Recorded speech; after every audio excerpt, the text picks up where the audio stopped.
Hi everyone, it's me again, it's Jimmy, back again with the Dice Baddies. Or perhaps we should say Mice Baddies. You know by now that that's PB, Ray, Taylor and Mega, and I hope everyone enjoyed the Cairn playthrough and the Delta Green game that we had, but today we are playing Mausritter. It's a rules-light, furry fantasy adventure game by Losing Games, and we're playing the scenario, it's Rough in the Rough by Matthew Morris. I think we're going to have a really good time, it's a really fun little scenario, so yeah, let's get into it.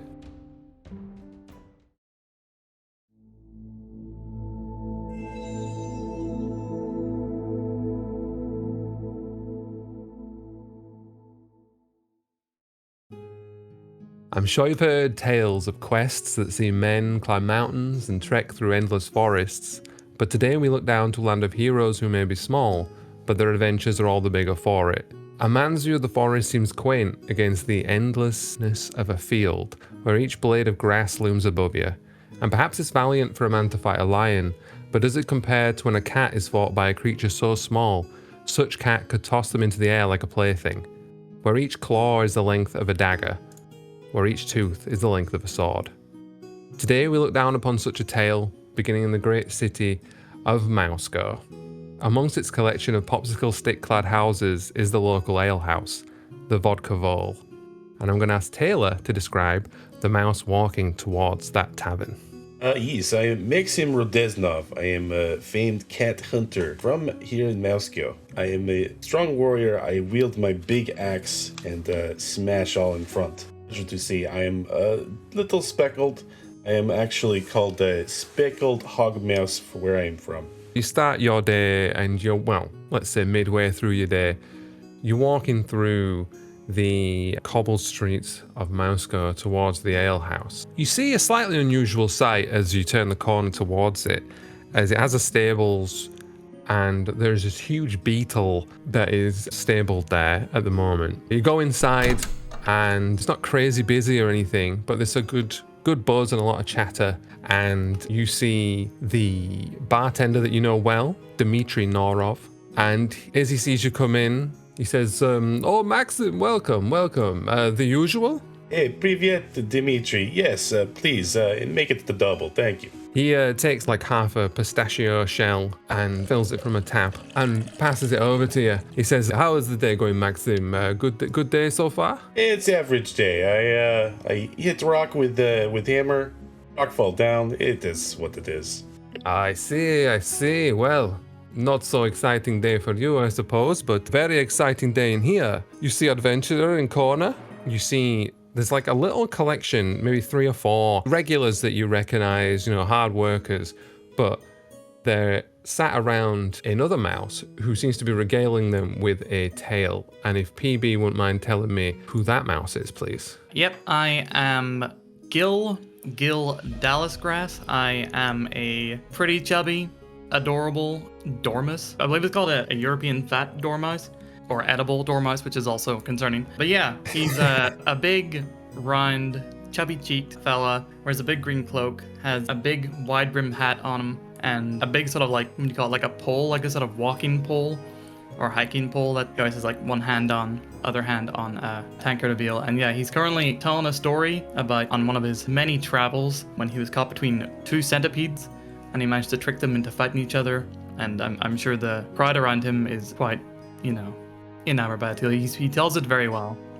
You've got 3 real hard-working, rough little mice, but they're on tenterhooks at your story. They're looking enraptured, and the bartender looks over at Maxim and he says, Maxim, you can't let this outside show us up out here in Moscow. You have stories to tell. Why not you talk to this fellow?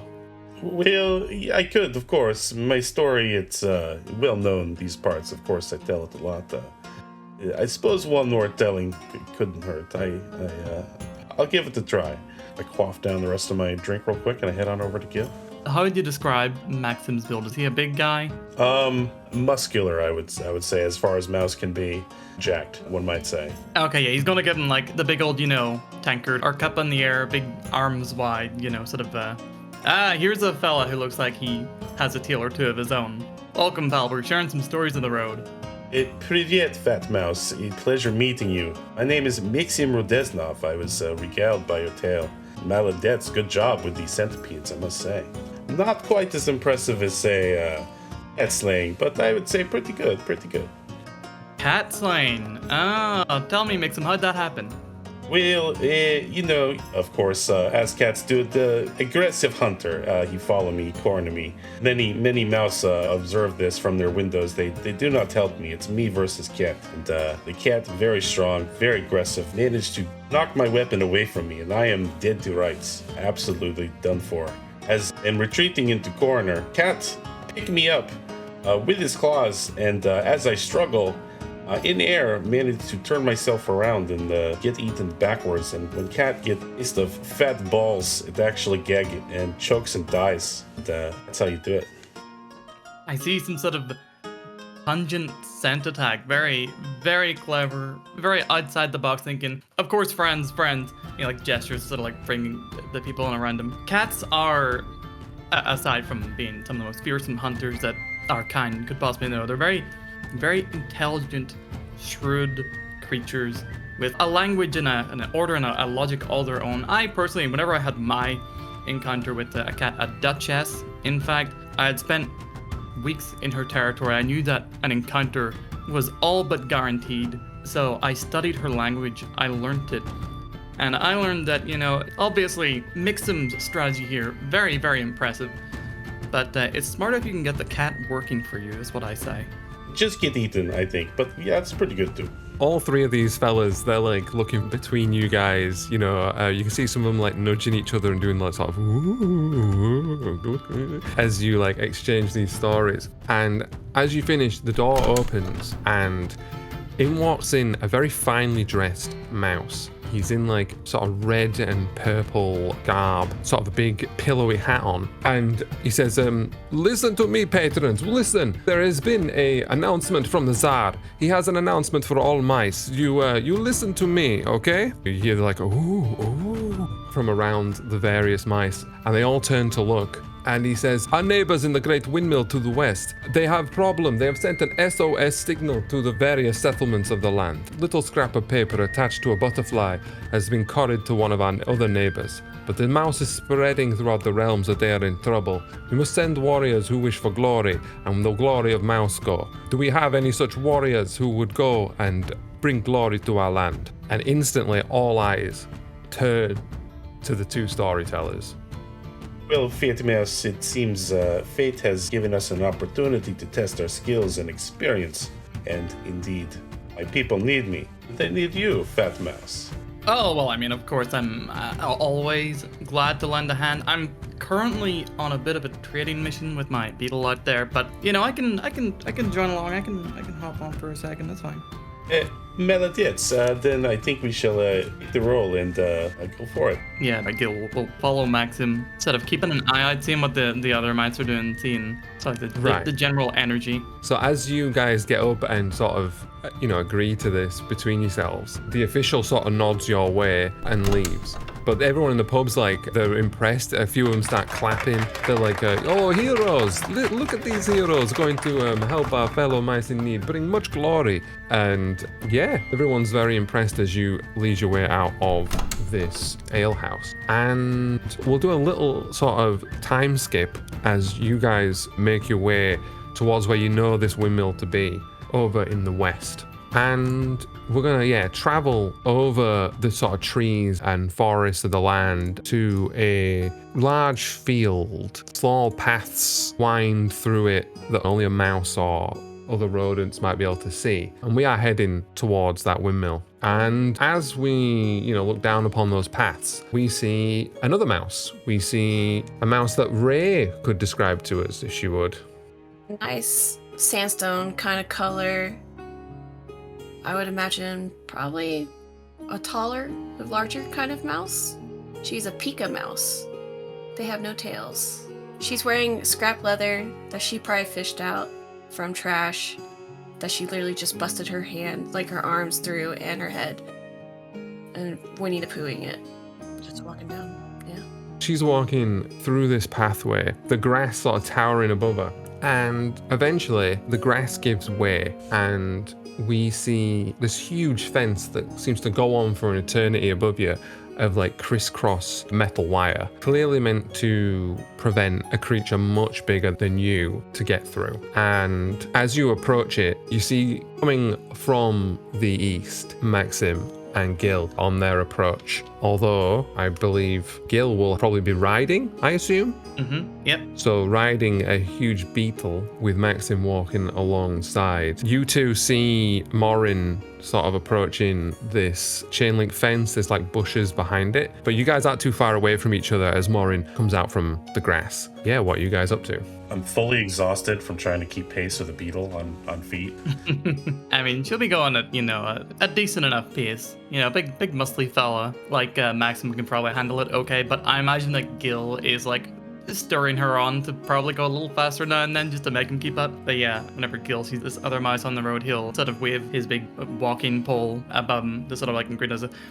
Hello there, traveler. Where are you on your ways to? The roads aren't particularly safe around these times, I hear.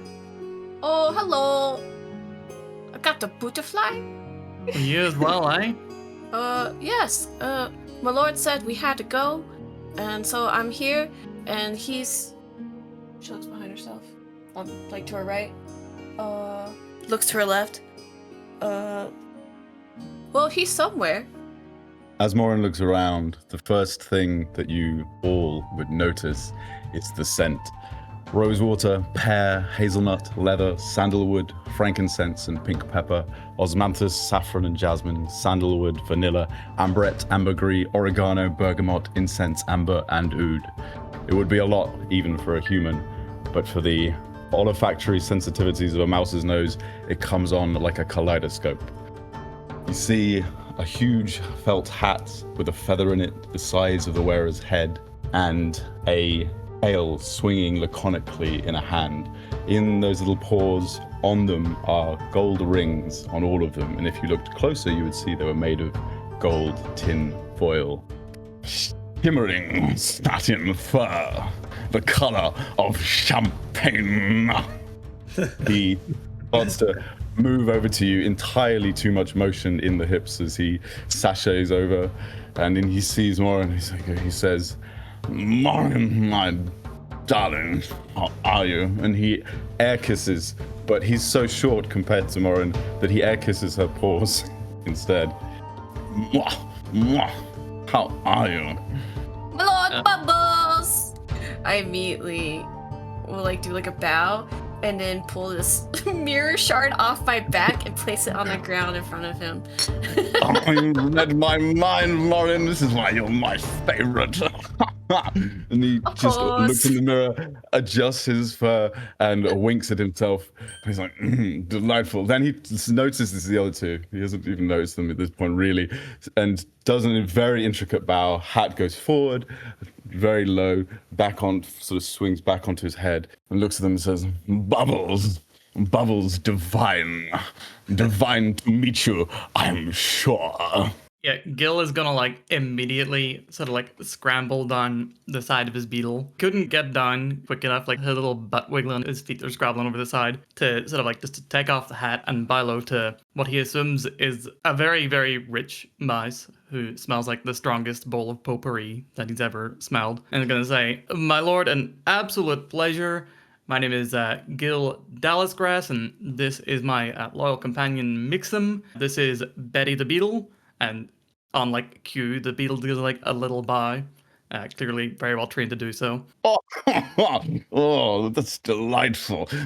What great manners you have, Gill. Very nice. And Maxim, good to meet you. So, tell me, boy, what are we doing? Sorry, give me a moment to get your breath. Having a hard time with the pungent aroma. Yes, I am Maxim Rodesnov, from Moscow. We received a call from Tsar. We are here to answer the call of danger at the windmill. Pleasure to meet you. I can tell that you and Cute Mouse are familiar already and have a outstanding dynamic. Greetings. He puts one lower paw on a stone and strikes a pose and goes, "Ah, yes, the call of danger. Of course, I love it. Ah, yes. Morin, would you do that thing that we like to do before we set off and pick me up and swing me around really Yes, fast. my lord! Doesn't let you finish. She immediately like sticks her paws underneath his armpits and lifts him in the air and spins him. Yes. And then they sort of finish Put him that. I'm Morin. This is Morin. She is an artiste. She makes the most marvelous collages out of bric-a-brac. It's really wonderful eye for it. Yes. Delighted for both of you, truly. It fills my heart with joy. Let's go. I think you can tell me how this would go, PB, but I think Bubbles would just automatically assume that he can ride on the beetle behind you. Oh, no, definitely. That was my plan. Gill is definitely gonna like offer him. It's like, please, my lord, Betty here is very well trained with strangers. You can ride on her. Save yourself the trouble. Let us handle the roughness of the road for you. Very kind. This is delightful. Look at that, my lord. Shiny bug. Oh, you know I love shiny things, Morin. My favorite. And yeah, they set off. Okay, so you guys, you make your way through the chain link with no problem, obviously. It was, like I said, made for creatures much bigger than you.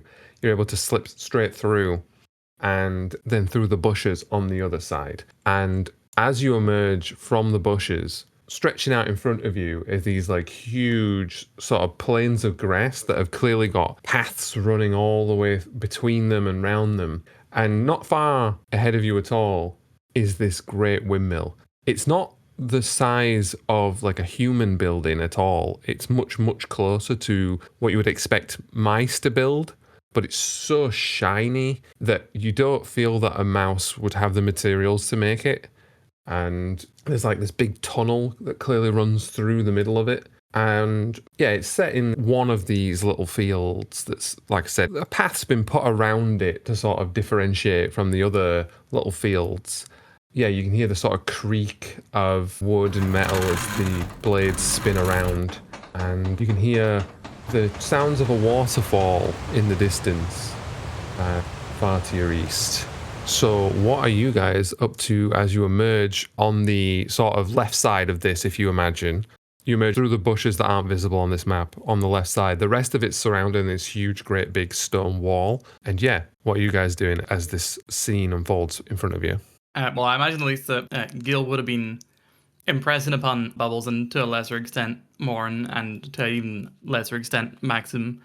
His travels that he's been on, the sort of adventures, dangers that he's passed by, the time that he had to tame a salmon in order to cross a stream. All the while mentioning how like all of his adventures have been tied to, these trade missions that he's been on, and that he's a trader and that he specializes in moving goods with Betty, his beetle. Clearly emphasizing to Bubbles all the way that, he is a trader, he sells things, he transports things, he buys things, whatever he might need. If, if he's got any goods that he wants fetched or the like, or anything that he wants to put on the market, then, very unsubtly marketing himself.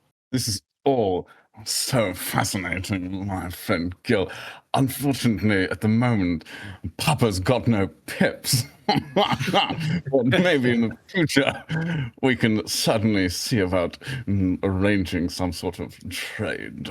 Gill does deflate a little bit, but, moves onwards. We're heading towards the windmill, right? That's where we're... Yeah, directly towards the windmill, I think. Okay, so you walk directly towards this windmill. And like I said, it's made of this sort of like shiny white material. It all seems to be sort of like big sheets of this stuff. There's this big sort of tunnel that goes through it. And, but you see built into one side, a small wooden door that's like a bit incongruous with the rest of it.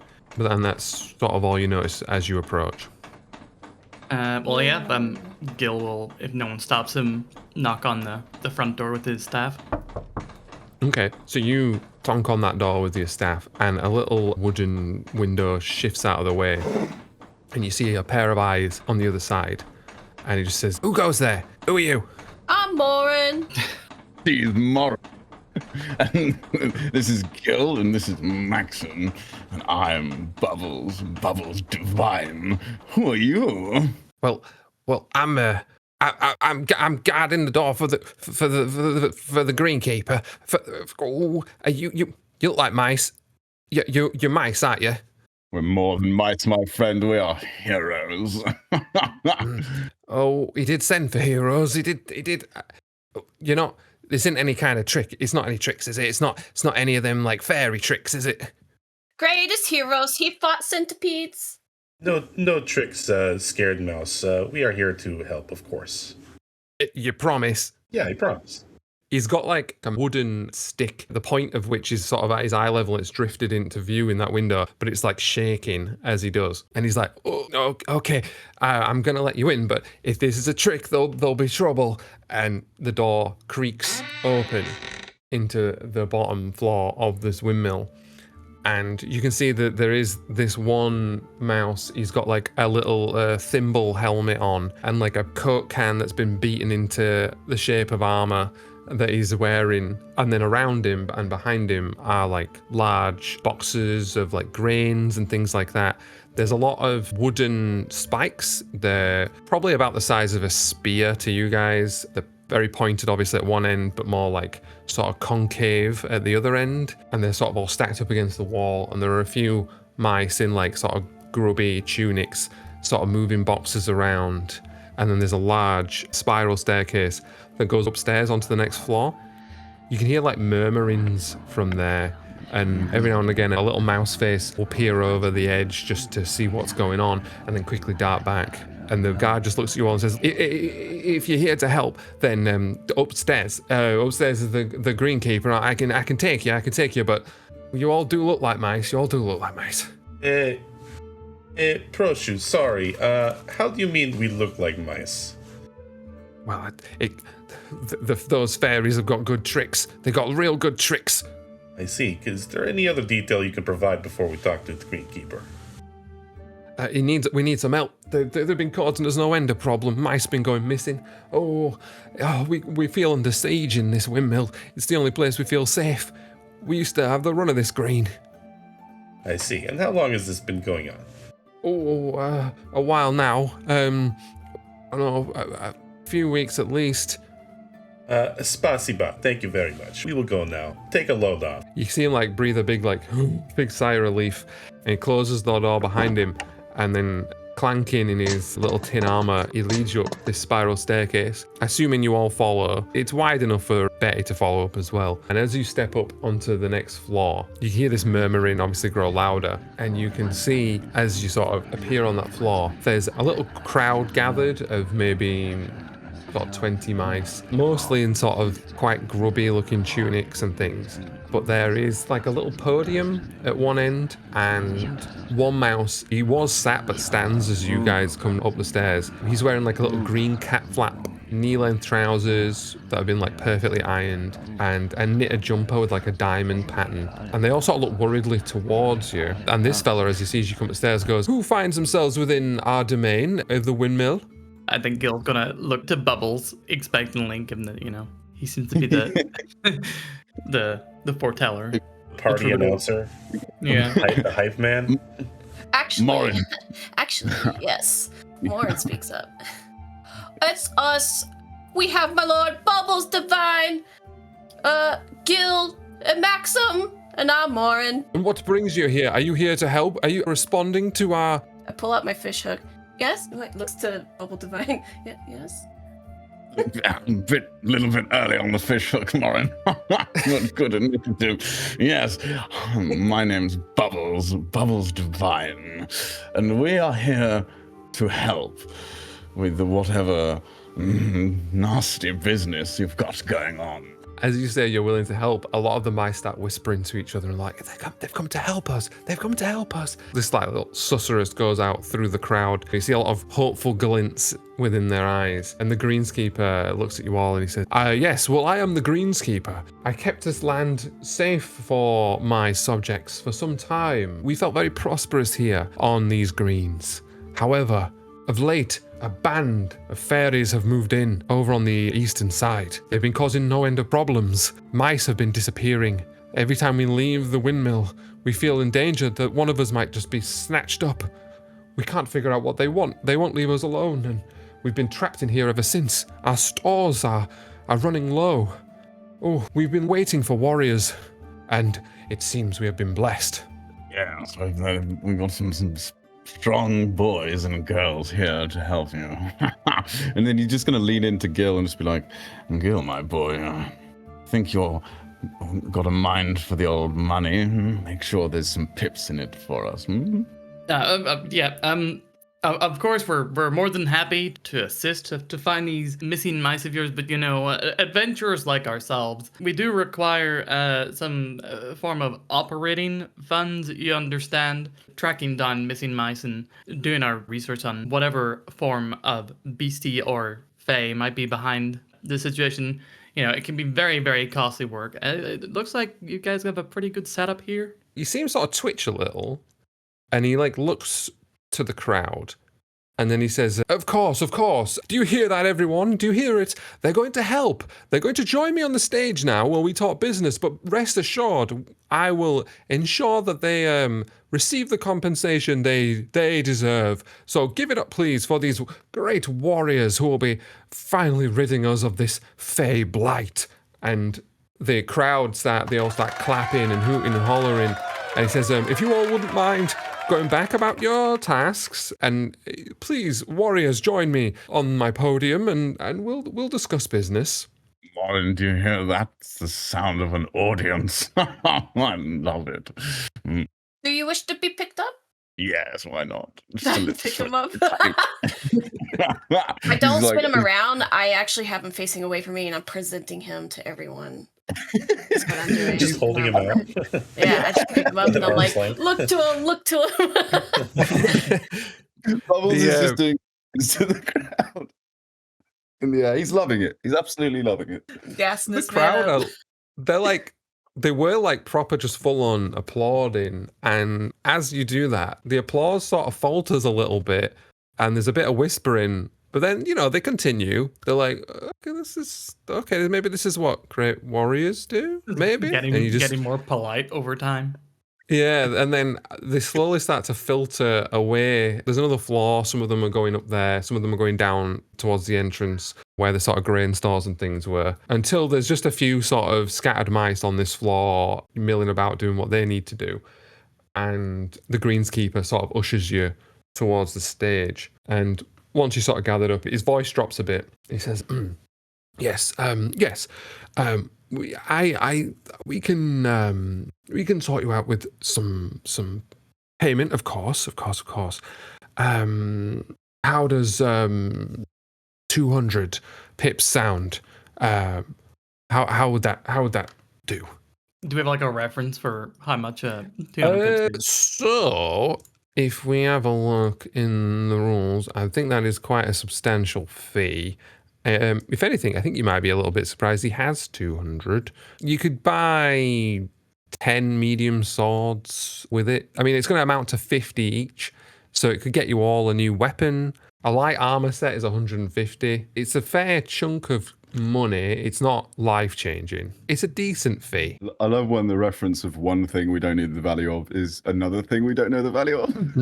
I mean, I've just got a big list on the rules here. Oh, yeah, 10 swords. Accommodation or food would be, I guess. It says a private room for the night is 5 pips. A meal's 2. Okay, it's like a week's wages or so. So whatever treasure we find, right?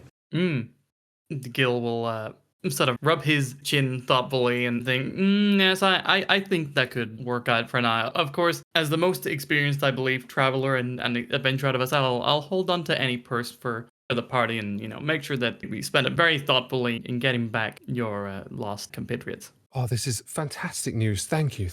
Oh, warriors, you don't know what you've done for this little community. We are so excited and so grateful for what you're doing for us. Please, come visit us in the windmill once the horrible fairy blight has been dealt with. Just out of curiosity, whenever these people go missing, have they been visiting any particular area? Have they been heading towards somewhere? Do you know anything about their last known whereabouts? Well, we're not 100% sure. It just seems while they were busy around the greens, more towards the east, I would say. The further they get from the windmill, the worse it seems to get. We've had many go missing from the eastern side. Maxim, my boy, You seem like the investigative type. Maybe you can sniff around, find something out. These people in need are fans making, if you like. Yes, I have a question for you about the situation. As we approached guard, very nervous we were in disguise. Tell me, please, approach you. Any other tricks we should be looking out for by Fae or Fairy? And spare no detail. Well, none of us who have been close to the fairies have, are here today. They've all gone missing. But we know they're full of magic trickery. There's a few spells between them. We've seen lights and fires and all kinds of strange noises, and it chills my blood, it does. I hope they've not done anything horrible to them with all that strange magic they keep casting. I see, very vague. Thank you. Very good. Just as a sort of experienced traveler, I reckon that I do have just a few regular routes that I just carry goods between. Would I know anything about the east of this direction? Would I have any inklings of... So when he says the east, he means within the greens themselves. You've never sort of been in here before. You can see it's a little walled area, and other than scaling these walls, which are very, very high, you have to like strain your neck if you were near one to look above them. So you won't fancy climbing over one. The only real entrance is the way sort of you've come in. So this isn't a kingdom you will have visited before. So no, you wouldn't really know what's over to the east. You did hear sort of there's like running water and things, but I think when you entered, you might, you see that there's quite a lot of different little fields potted around. You think you might have got the idea there might be a building, other strange shapes over to that eastern side. As this important mission critical stuff is happening, Bubbles has actually disappeared. And if you look for him, you see a small gathering of mousewives, and he's in the middle of them, nail file, filing his nails. And as you see him, you see there's lots of like tittering and giggling going on, and you overhear, I didn't even know you could do that with a tail. Please, tell me more. Gil's gonna look at Morin and be like, so this, Lord Bubbles, as you call him, how exactly do you know him? I found him in the trash. In the trash? I don't remember how he ended up in there, but I was doing my job, and I found him. What exactly is your job? I collect trash. Right. Noble pursuit, cute mouse. Gil sort of like noticeably deflates at the realization that Bubbles is probably not going to be his payday. Bubbles noticed that there's some talk going over it, then he just goes, my entourage needs me. This delightful tidbit will have to wait until next time. Adieu, my darlings. And then sachet, back over to you. Gill is himself going to climb back on top of Betty the Beetle, and he looks to Maxim, sort of like puffs himself and be like, all right, my young adventuring pupil, I think that for this one, you should probably take the lead. You seem like a strapping, able fellow. We're heading out east, I believe, looking for any tracks and trace of these disappeared mice. And yeah, I suggest that you take the lead on this one. Fear not, fat mouse. I will take lead. You rest your very brittle feet and your fat ass on your beetle, and we'll go ahead and do it. That does sting Gill a bit. He looks, his cheeks puff up just a little bit more. Can't believe your cheeks are puffing out even more. That's Do you have an olive? Me? I have no olives. No, that one. She calls you Dill instead of Gill. I am getting dill from the gilly-looking arb that you have on in your... Hey. Olives? No. If you've got an olive, you've got to share. Come on. I don't have an olive. You're holding out on us, aren't you, Dill? Come on. Give us an olive. Start petting on, leading the beetle downstairs with the entrance. He turns to Morin and into Maxim, and he's just like, touchy one, isn't he?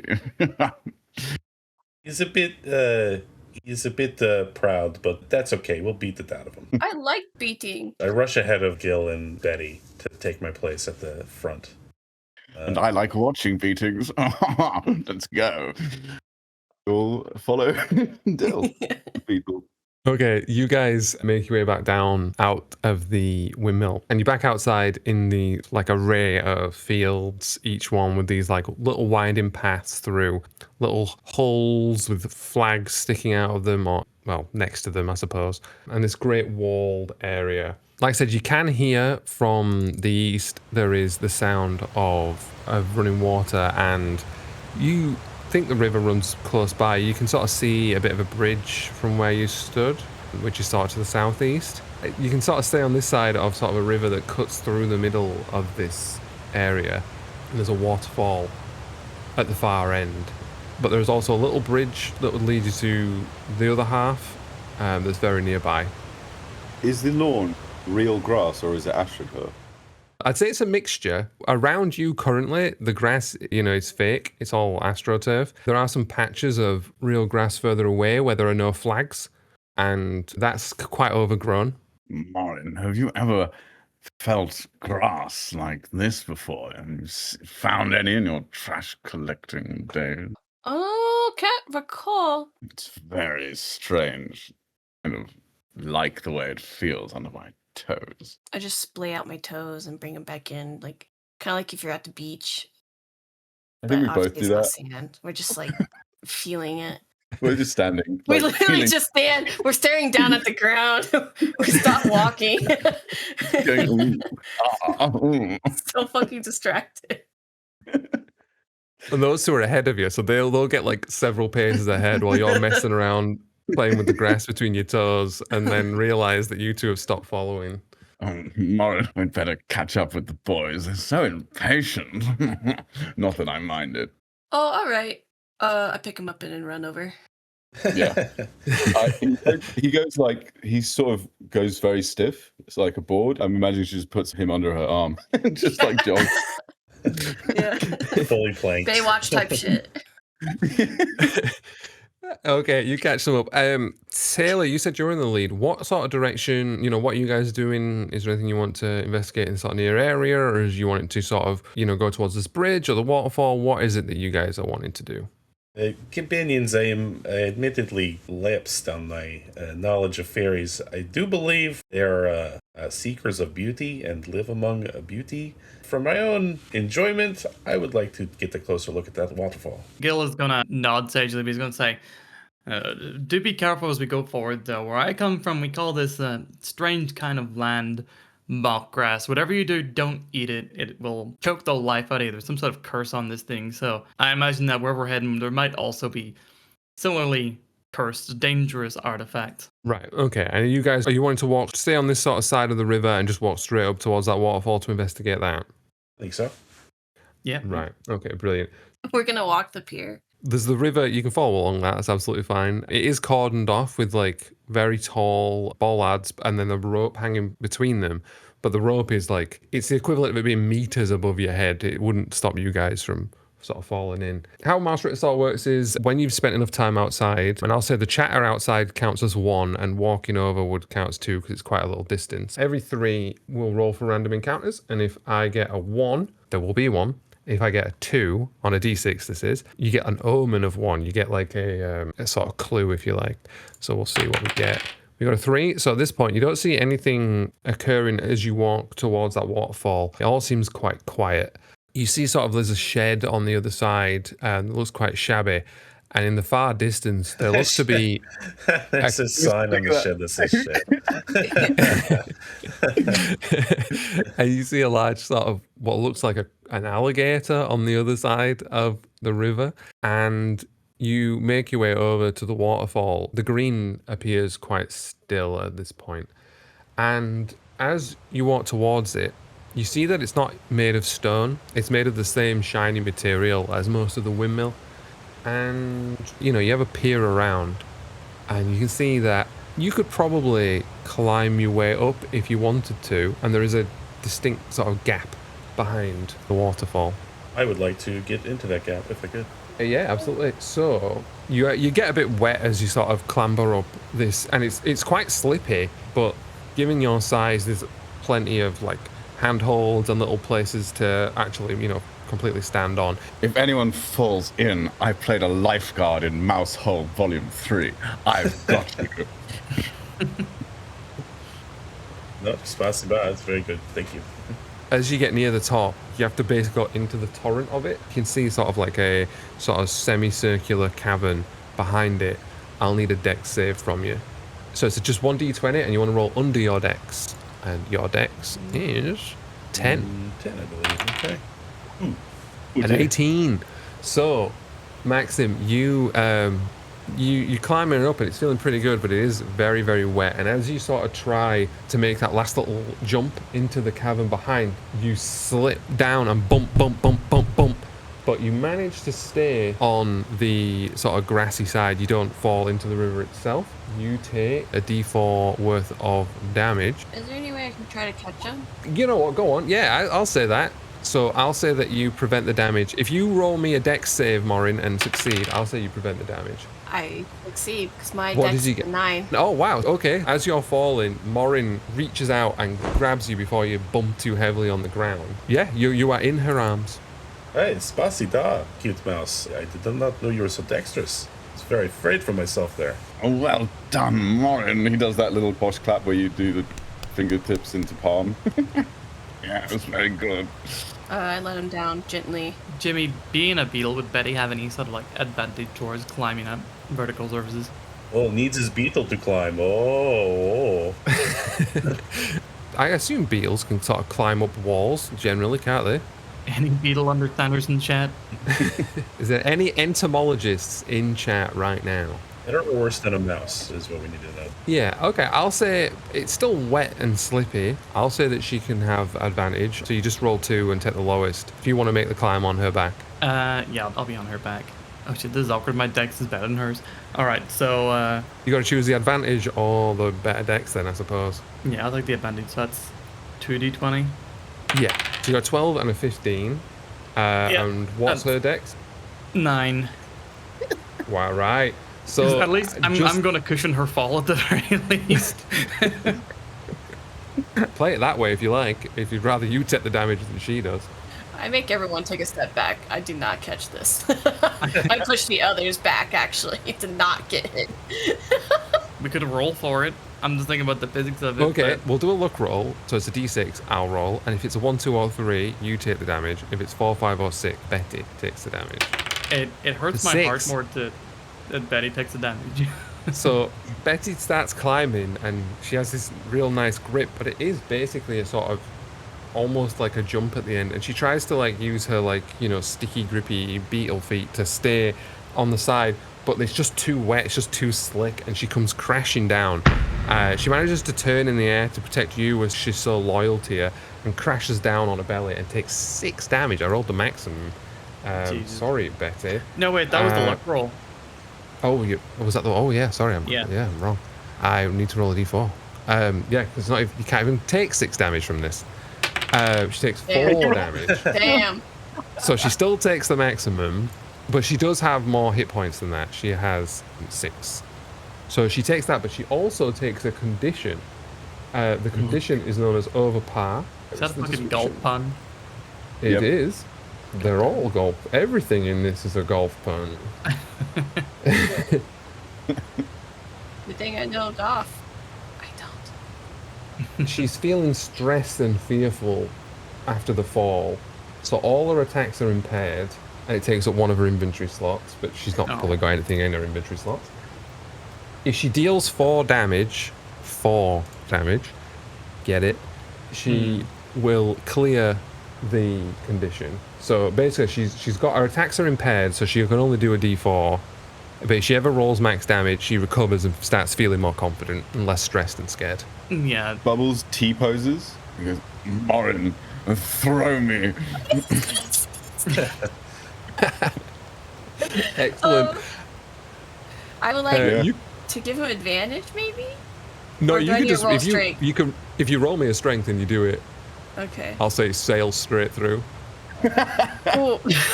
Tight spiral. No. Shit. Oh, shit. My Right. strength is 11. Yeah, run.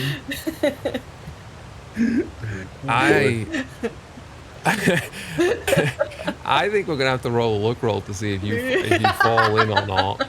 At that point, She does a good throw and you go flying towards. We'll say if it's 1, 2, or 3 is you land safely. 4, 5, or 6, you're in the drink. And you're in the drink. Oh no! So, Is he close enough to reach with my pole? that's a good one. We'll get to that in a second. So, you also take some damage.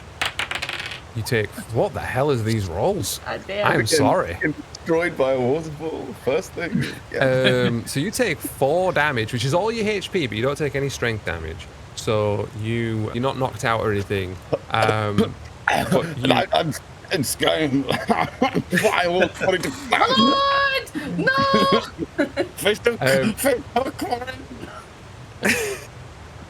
I'll say that, yeah, she basically threw you straight into the rocks, if you like, and you just crash down into the water below. And if you want to stick your pole out into the water, either of you can roll a dex to see if he gets hold of it. Give me your pole, Dill. Does the joint effort offer any kind of advantage? Yeah, go on, why not? Yeah, since you get absolutely splattered by a waterfall, we'll say you can both roll it, and if either of you succeed, you grab hold. Jesus Christ. Oh boy. Okay. Oh no. boy. Oh, Isn't the max No. stat that you can have at our level 12? Yep. yeah. So to We're back. pass, yeah, it's not, you you go and try and grab hold of this pole, but he's just not quick enough. Just like shocked by you, yeah, basically face planting into the side of it and coming out from the bottom of the waterfall. He doesn't see you, just sort of getting washed away down the river. Oh, too slippery. I will say you're not at the bridge yet, but you get near to the bridge, and because you've made such a ruckus, I'll roll a random encounter again. But you can roll another dex save to see if you manage, or strength. I'll say dex or strength. To Bad see either way, if, bro. I got no or whichever you stats. like, to see if you can grab hold of the side and pull yourself back up. Nope. Well, it's going great. You, I can't reach him because of the wall, right? yeah, you'd have to like basically jump in, I think, to catch him because it's quite tall. I'd say the pole, you can put that in. But you know that this sort of rushes out of the area between these bushes and where this fence ends. You pass under the bridge. Lauren, help. I'm getting visions of Papa. No. There's a 1 in 6 chance of something occurring as you go under the bridge. So if I get a 1, it occurs. Holy. Christ. You die. This, First perma. I cannot believe these rolls. It's like everything goes wrong. As you pass How mice all under. went missing. This We're trip. running Where in the pursuit, fuck is right? Mark? Yeah, that's absolutely fine. Yeah, you guys can run in pursuit. He's got a little bit of a lead on you. As he goes under the bridge, you're sort of very close to it. As you go under the bridge, you see 2 eyes surface, scales appear, and a mouth opens with 2 great fangs as a water moccasin stares at you hungrily. And I'm going to ask everyone to roll a dex save to see if they react quickly to this thing, and whether they go first or not. I did not react very well. I did. Ray, you I got rolled an my 11. Your dex is 9. Okay, wow. Despite drowning, I doff my hat to the wall and go, Bubbles, Devine, time to meet you. Right. So, Gill, you see the head of this snake rise out of the water and look like basically that its dinner has come towards it on a plate. You can move, during your turn, so you can move to the bridge if you want to, and we'll say your pole can reach it. What do you want to do with your turn? I imagine I'm still on Betty. Betty's sort of like galloping towards, but I'm gonna try and sling Oh. the eye. Yeah, I'm just thinking, Betty gets an action as well. We'll just say she goes on your turn, if you like. But Yeah. because you're obviously going to move together, but she can also do something, if you like. Well, if he's going under the bridge, if she's able to without having it be a physical challenge for her, I'm gonna try and get her to like scurry along the side of the bridge that he's heading under.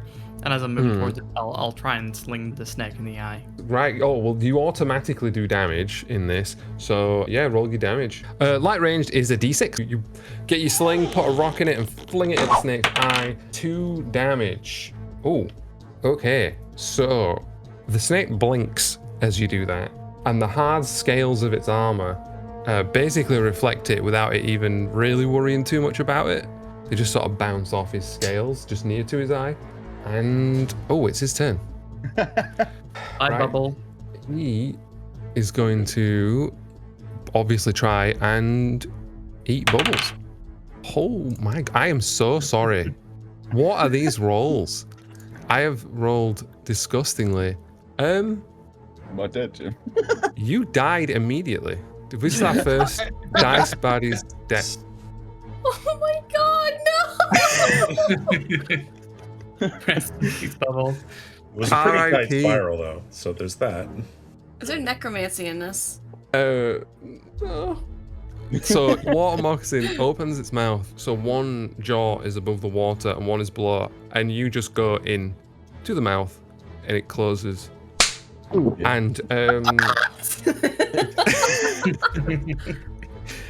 and it looks pretty satisfied.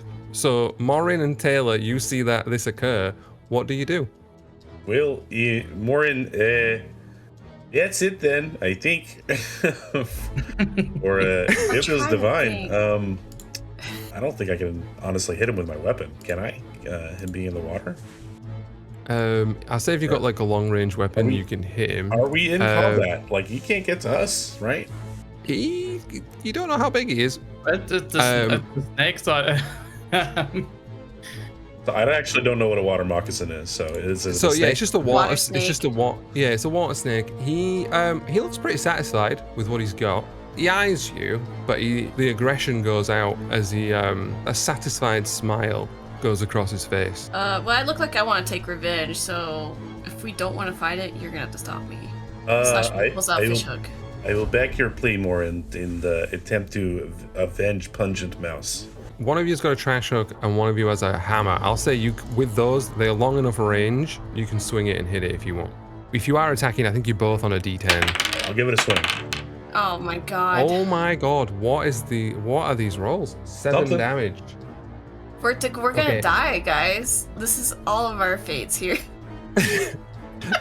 Right, so We're gonna piss the snake off and it's just gonna eat.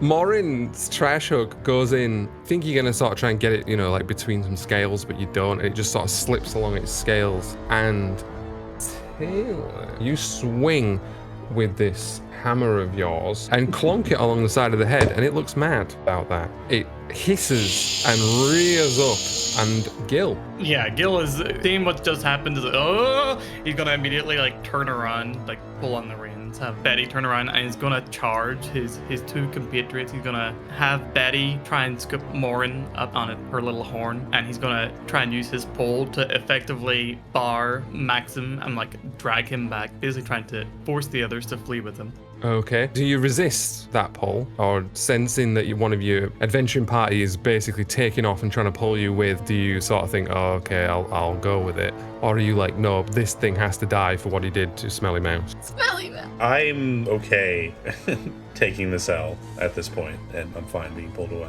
Right. Well, I'll say that you can be pulled away. You move a bit thanks to PB pulling at you, and the snake looks mad that he took a clonk to the head, but given his belly's full, he doesn't seem like he's gonna sort of chase you, get out of his nice river and try and get you. How does Morin feel? How's her reaction? If the others are moving away, she'd probably follow. Cause she's kind of stupid, but I don't think she's that stupid. Okay.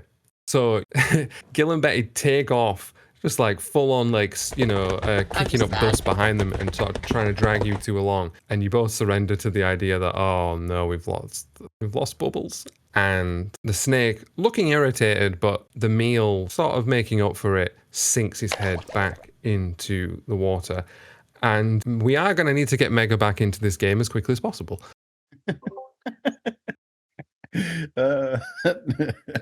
I'm being digested, Jimmy. let me think about it. Maybe I'll come in. Let me DM you if I quickly write up a character or something. Does that work for you? Okay. And then I can maybe come in and you can just let me know if it works or not. But absolutely. We have to come in immediately. Yeah, no worries. So what happens in the aftermath of this? You guys see Bubbles just disappear into this snake. I think the last thing more. you see is his hat, which didn't make it down, just floating down the river. He's gone.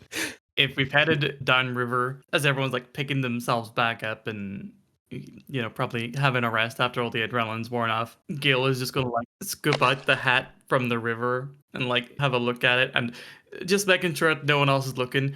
The first thing he does is that he like quickly changes the feather in his own hat with the feather in Bubbles' hat. he turns around and hands it to Morin and says, "I'm so sorry, but here is something to remember Bubbles Devine by."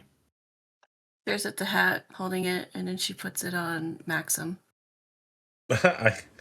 You think it suits me? Yes, I am very broken up about Bubbles as well. Thank you for hat. It's very smelly. I'm great. Thank you. No words. She just nods. You remember, Mega, if that hat gave you any kind of armor? No, I have light armor as well. Also, for the record, Right. Jim, that the snake is going to smell of perfume for probably like the next 2 weeks. He's going to have a real tough time hunting. He doesn't quite realize that he's made, short-term gains. And That's my fucking revenge. That's all I've got. Man, that was traumatic. This game's fucked. to be fair, you could have died that quick in either of the other two games we played. You just... I expected to, and this is the one I didn't expect for shit to happen. Yeah, I can't believe how my catastrophically the rolls went. So you guys still stood on just off from the shore of the bridge. You're basically back outside the windmill. You made no progress and Bubbles died. That's accurate. I think Betty lost some HP. Maybe we should grab a rest, give some time for the snake to move on from this place and safely cross the bridge once that happens. Yeah. You just have to take a minute and have a little sip of water. And if you do that, so it's a D6 plus 1. Okay, so she's got 5 of her 6 health back. Oh yeah, she took the full 6 damage, didn't she? Yeah, she took the full. Honestly, the rolls have been absolutely diabolical. I can't really stress that enough. Okay, you give Betty a little sip and let her have a rest, and she looks in better shape. Looks like she might be able to dodge some stuff. She's still impaired. Any attack she does is still a D4. She's feeling a bit shaken. Yeah, what are you guys doing at that stage? Companions, I can't believe the fairy tricked Morin into throwing Bubbles into the water, but we must press on. Despite this grave loss, I think we should, having explored up until the waterfall, this side of the river, we should cross. We got paid for this, Jimmy. Did we get money from them beforehand, or was it a promise of pips being exchanged? It was after no, it was a promise. Yeah, he asked you to come back. See, I should have said what I wanted to say, which was hazard pay. Yeah, we're all getting a bigger cut now. Yeah, Bubbles hasn't been paid yet, and it was 200 outright. So, yes, you do. Yeah, we'll cross the bridge. We'll look for a safer route. Do you say you want to go across the bridge? Yeah. So you guys make your way across the bridge, and I don't need to roll anything because it's disappeared. The threat, thank you, Bubbles. And we made progress. We've removed one roadblock that could have. Oh. Yeah. The sacrifice I was willing to make. You cross this bridge this little wooden bridge. Oh my god, I killed Bubbles. You threw him directly into the river. That's so good. I yeeted his ass. It made the big death charge noise and went cocoon. You basically just fed a snake, is what you've done. I bounced off a wall into a snake's mouth. Fucking beautiful. My RP. You make your way across. And on the other side, there are several of these little isolated fields separated by little pathways. To the far east, you see what appears to be a very, very still crocodile. It's a bit of a distance away as of yet, and it just remains still, perfectly still, over to the east. To the north, you can see a shed and then more fields between you. Where would you like to go? Well, I picked the waterfall the first time, didn't go great. So someone else? We're definitely not heading towards the crocodile. Gill is a little curious about the flags sticking out of these fields. I don't know if he's ever seen anything like a golf course before. No, I wouldn't have done. I wouldn't have thought. So yeah, he's gonna cautiously approach one of the holes and like see if he can take a look inside. Yeah, absolutely. You go over and yeah, there's a little hole tall enough for you to sort of stand in just about. Your hat might sort of poke out the top. And a little flag. Is it possible that our missing mice could have fallen into all these? I see a lot of flags here. Could they have fallen into these holes, perhaps? I think mice would fit.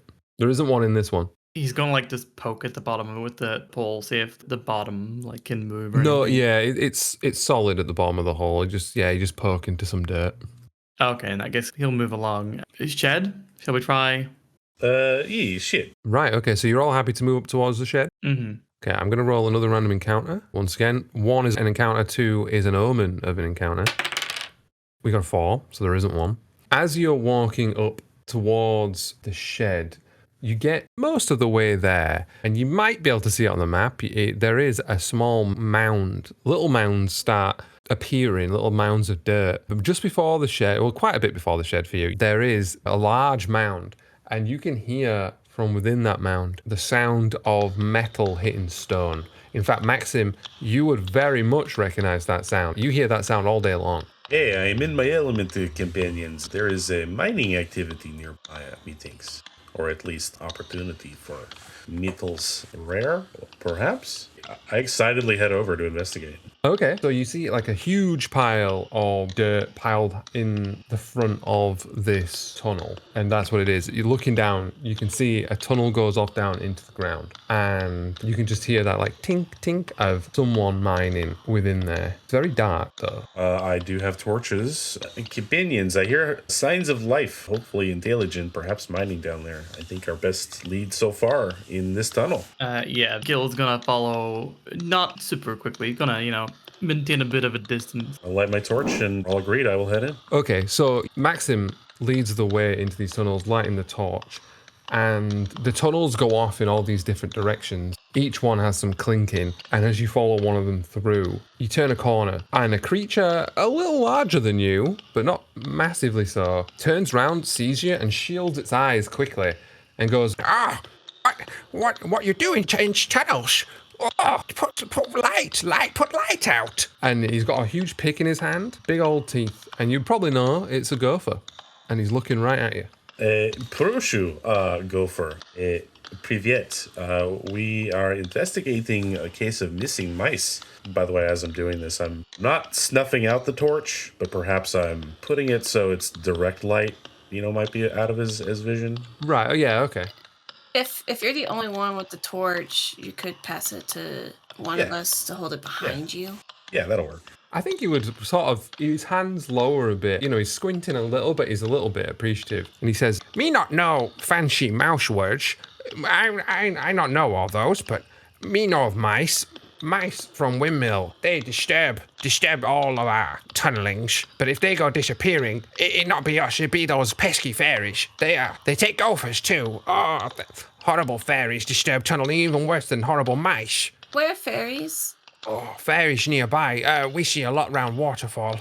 Lots and lots of them. Interesting. We were by Waterfall. We saw many amazing feats accomplished there, but not fairy per se. We not go there. We hate the Waterfall. We not go near Waterfall. We just stay in nice safe tunnels. But if we like to go out for rest sometimes.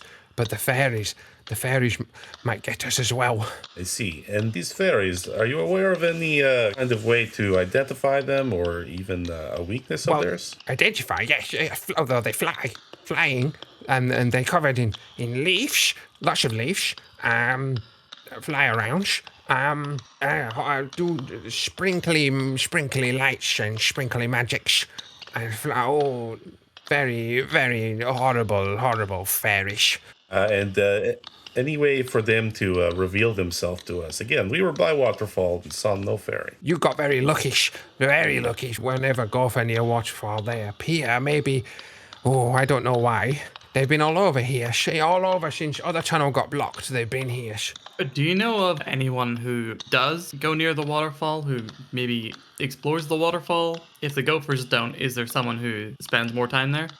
Me not know anything about the waterfalls or anyone in. There's only mice and there's a goldfish and maybe the toad used to go, but we've not seen Toad for a long time.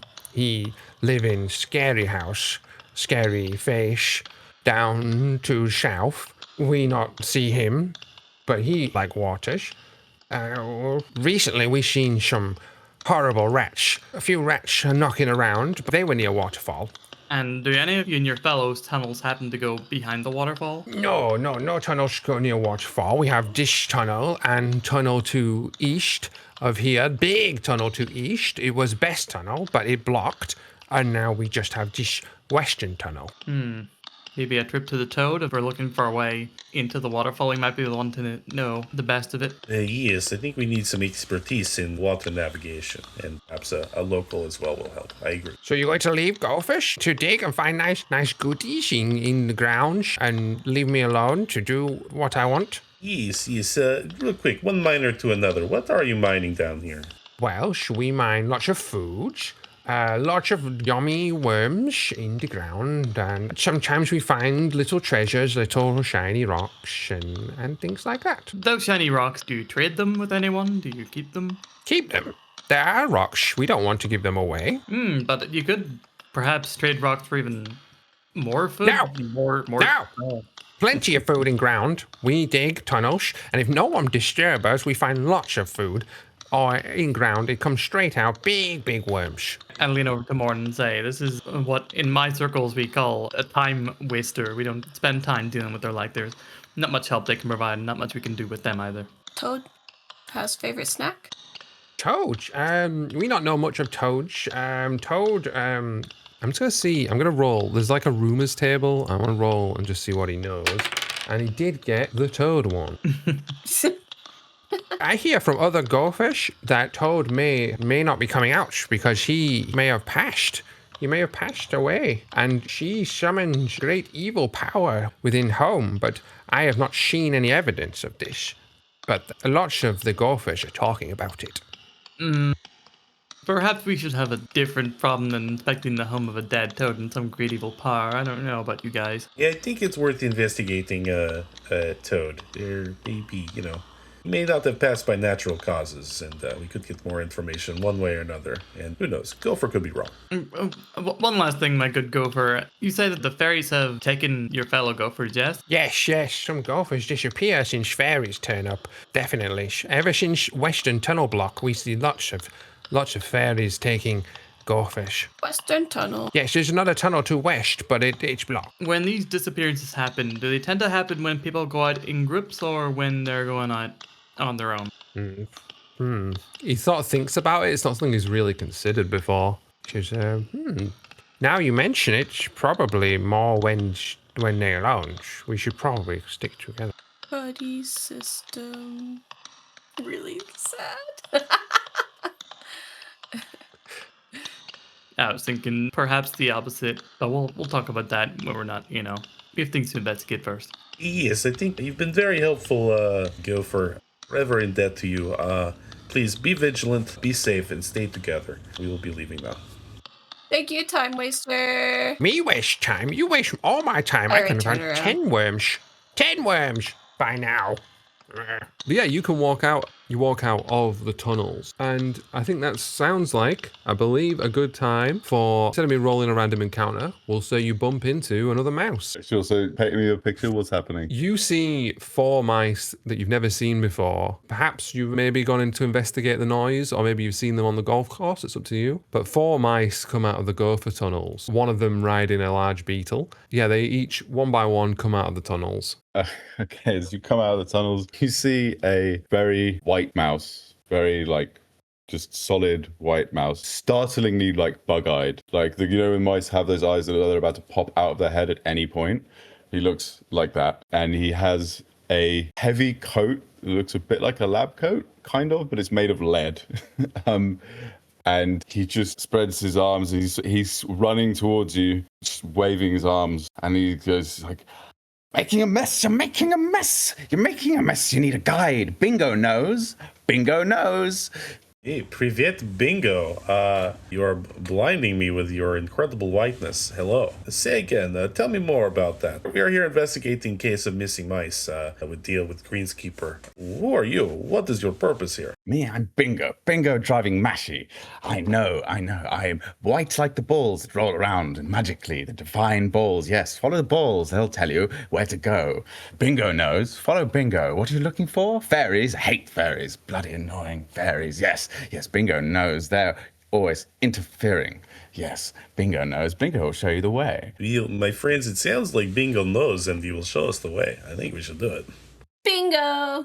And just to be clear, Bingo is he's not officially a sanctioned member of this group, so, he wouldn't exactly be subject to any sort of payments that we might be getting on successful completion of this.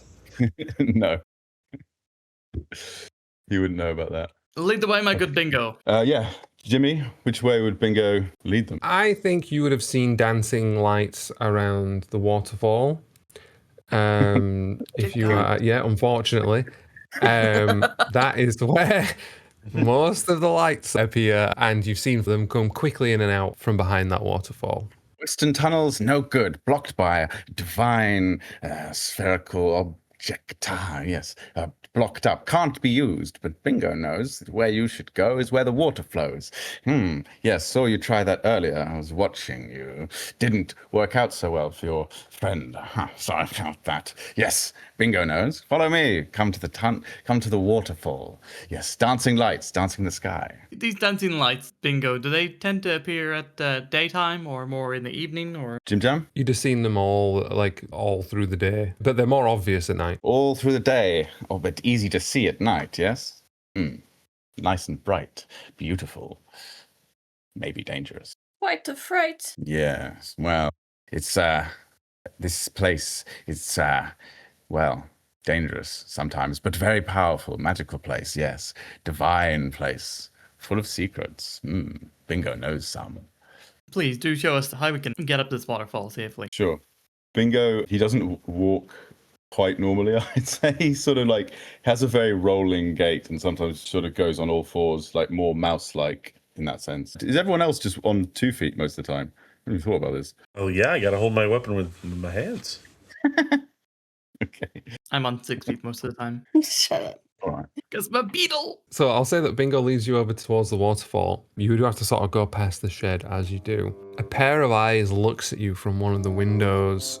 2 yellow eyes stare at you, and then as soon as you look up, disappears as if they've moved quickly away. Do you want to continue on to the waterfall though, or would you like to investigate? Bingo, what do you know about contents of shed? Bingo doesn't go in the shed. No, dangers lurk in there. No, Bingo likes it out here with the beautiful, beautiful grass that never dies. Yes, that's where Bingo likes to stay. Yes, I appreciate that, Bingo. Again, we are in pursuit of missing mouse, with us having seen sign of life in shed. Perhaps that could be another way to look. We could jump right into Den of Fairy, or see what lurks into the shed.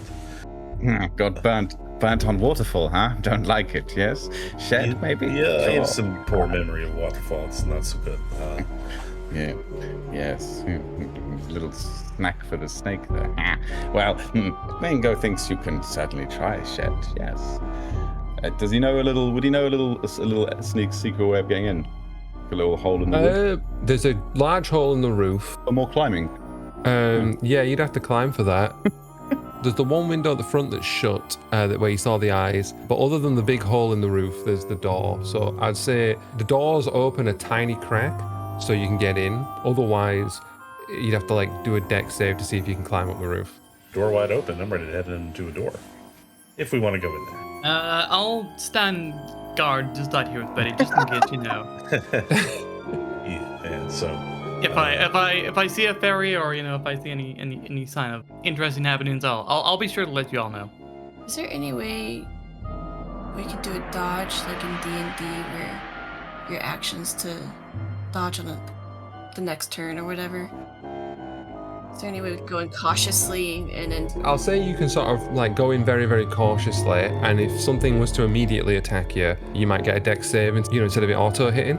What do you think, Taylor? That sounds good to me. So I'll brave it with you. If we are ready to go, I think to start I will throw wide the door. I will stay at threshold and throw open the door as wide as I can go. It's quite heavy. Can you give me a strength save? Because it's a human-sized door, so. Nice. Okay, you push the door, and it's like pushing a rock. You just cannot move this thing at all. Can I help him? Yeah, go on. You can try as well. Damn. So you see Maxim go up and give it a good shove, and it just stays still. And then Morin goes and gives a bigger shove, and it still doesn't move. And you just hear from inside, "What brings you to our little shed, little mice?"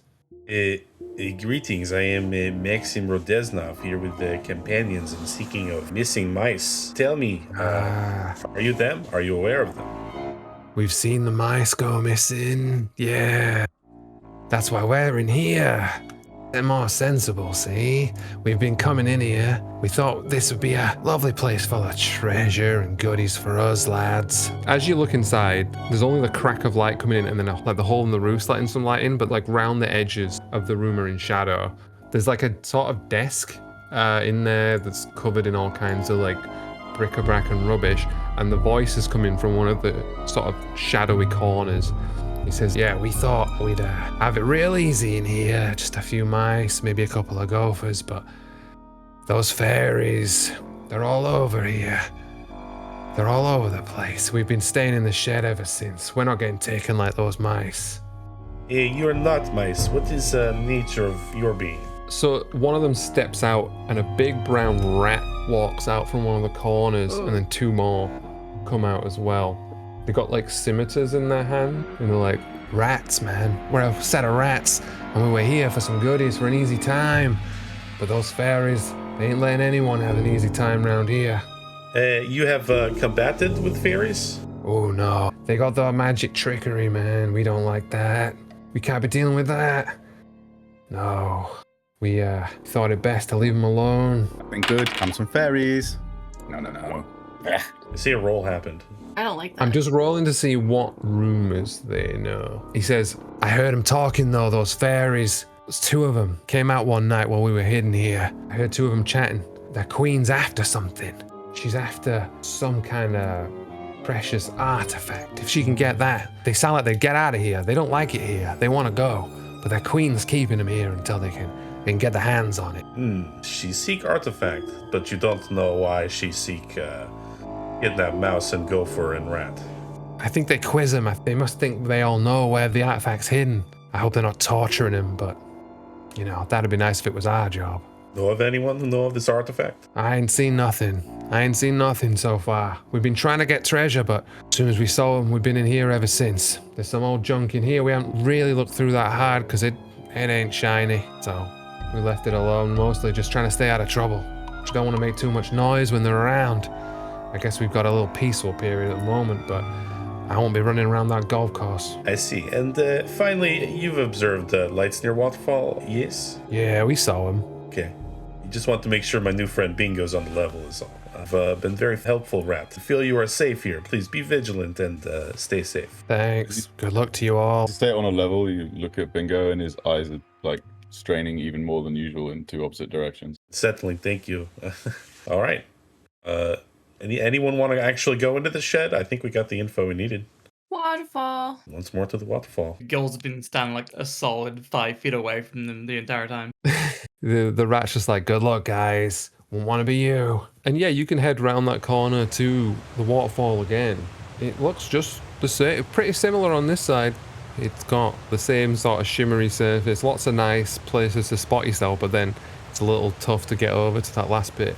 I'm going to say that since you've tried several times, you're probably getting the sort of grasp of what's required. So I will give advantage to whoever tries to make the jump if they want to do so. Is that what we're doing, climbing up? Absolutely everyone but on this waterfall not willing to roll anything. Bingo, do you know of any way up to the waterfall besides simply climbing, perhaps? I'm guessing, Jimmy, there's climbing only, right? Yeah, I'm afraid if you want to get behind that thing, you have to get up. Oh, climbing only. Bingo. You can have a little scuttle up if you like.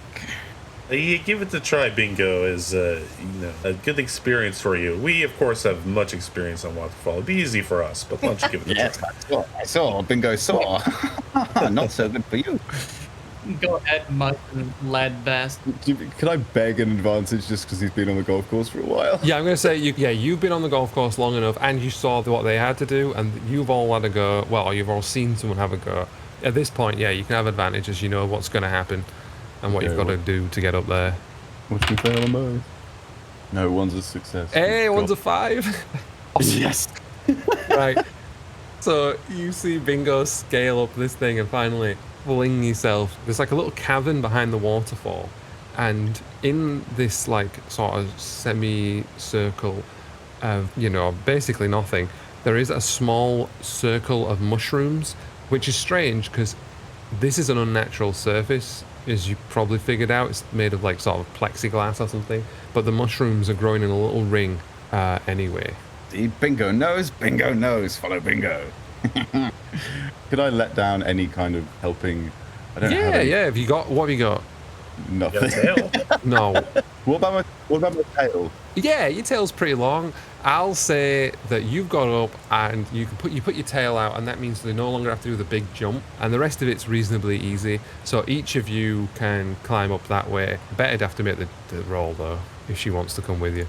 Okay. Part of me feels like it's more in character for Gill to just leave at this point, but he'll tuck her under the nearby bush, like have her hide herself, be a good stealthy beetle, and Okay. begrudgingly follow the promise of Pips is just, is driving him at this point. He's thinking about how he can possibly work it around that the others get 50 and he gets 100 for, being the leader. It is, Stick Betty in neutral. Just leave her running. Yeah. Baddy is one of the party members, so she gets a quarter, obviously. She gets bubbles as. Well, no, then it would have been fits, but since they're splitting it. He's yelling all this over the sound of roaring water. Just not having it. He is very much luring out the thing as they climb, probably just to calm himself. Come, pull on Bingo's tail. Come up, come see the mushroom. Yeah, we all head up. Yeah, you don't have to roll anything. Each of you manages using Bingo's tail to make your way to the top of this. You each stand on the sort of cold, shiny, wet surface and see these mushrooms growing out of the plastic in a neat ring. Very, very no good. Don't like those mushrooms. No. And I have to make a roll. There's a 2 in 6 chance of something happening, so if it's above 2, don't worry about it. It's a 6, so don't worry about it. Nothing happens. You see the mushrooms. Go ahead. Fairy mushrooms shouldn't be here. Oh, no. Messing with the divine nature of this marvelous place. Bingo, what are these mushrooms? Fairy mushrooms, yes. A little mushroom circle. You use it for their nasty purposes. Don't like them. Don't eat them either, I would recommend. Probably bad. Full of fairy juice. Ugh. Do you think we could use mushroom perhaps to draw out fairy? Need to see at least one and get to the bottom of this to find out what's happening. I kind of give this to everybody, not just Bingo. Sure. Does Bingo know anything about it? I don't think you would know anything about these mushrooms in particular. They're just, like I said, they're just in a nice, neat circle. Guess I'll take one. I'm not gonna eat it. Any other campaign, I'd eat it. Yeah, you reach your hand towards the mushroom, and as it sort of passes into the ring, your little claws disappear. I pull back. Yeah, hands as it was. My friends, what the hell is that? Yeah, I don't think we should step into this. At least not without a sort of plan is to make sure that we're able to get back. Gil's gonna poke his pole through the circle, see if it disappears as well. It does. Bingo, it kind of lassos his tail, swings it round, and does the mouse equivalent of waggling his eyebrows at Gill. Bingo, here, how about you grab one end of this and you go in, and if there's anything scary on the other side, you just give it a tug and I'll tug you right back. What's in it for bingo? What does Bingo like? Bingo I likes step in. balls. Morin just goes. I go in. Oh, Morin disappears. She steps in, and there's a shimmer around her, and she just completely pops out of existence. I'm going to let you three decide how you react to that before I tell Morin what she sees. Well, he's dead.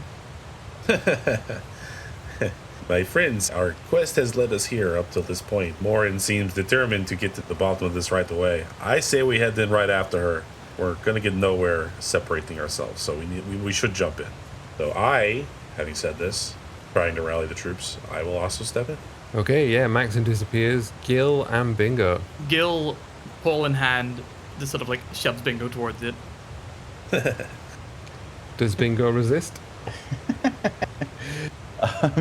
Yeah, by also grabbing Gill with him. Okay, I love that. So you shove him, and he's like, looks like he's going to stumble in, grabs hold of your pole and drags you through as well. And there's a whoom, shimmer, and all three of you, all four of you even, appear in a sort of like darkened cave. Mosses line the walls and huge mushrooms, not like the little tiny ones of the ring. These are big mushrooms with little doors on them and windows that you can live in. And they're a little bit of a distance away at this point. You see lights shining in that distance and a large tree stump at the far end, also sort of covered in mosses with a great big door on the front. Lights just shimmering all around it. What are you doing? I would like to eat some moss. Yeah, okay. You pluck some moss and eat it, and it tastes like moss. So does Morin enjoy that? Probably. Okay. You have a nice little snack. She'll look to see if they follow. Finally sees them and will nod. Bingo and Gill roll in, and Bingo's wearing a lead coat. So he sort of like lands very heavily on Gill, I think.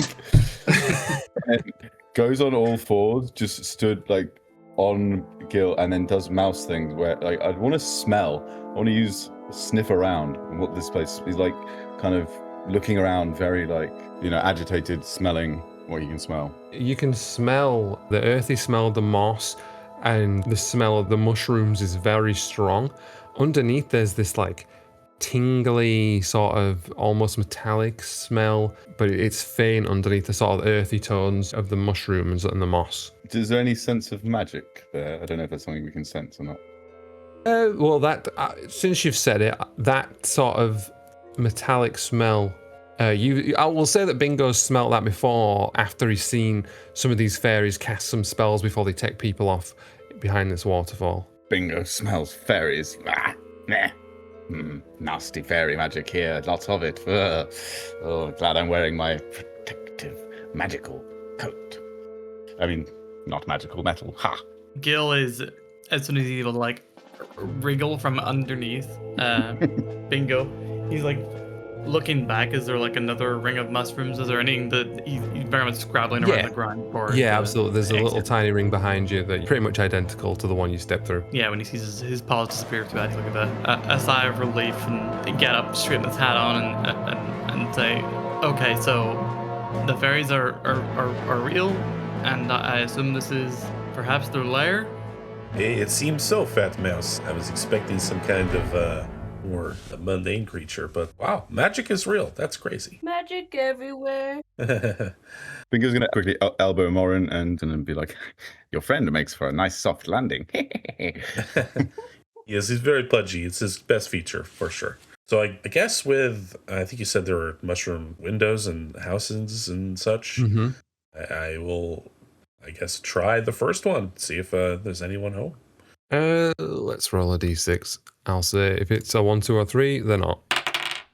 It's a 1. It's empty.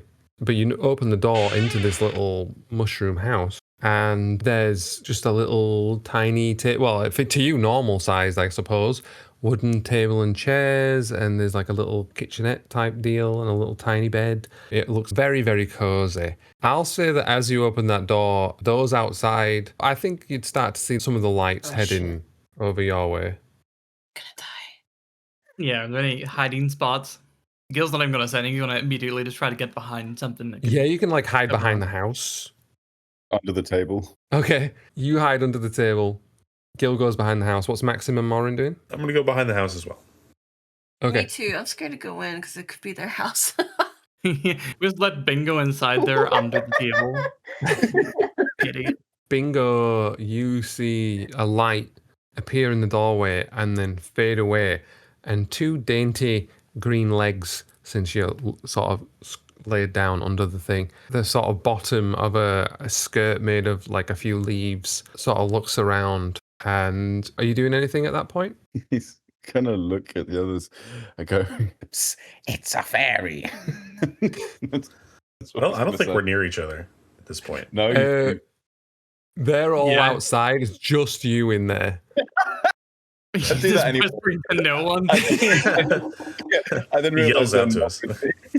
That's a fair. You whisper that and you just hear like, oh, and then two pairs of green arms come from either side of you and go to haul you out from under the table. If you want to try and avoid it, I'll let you roll a dex. I'm gonna die again.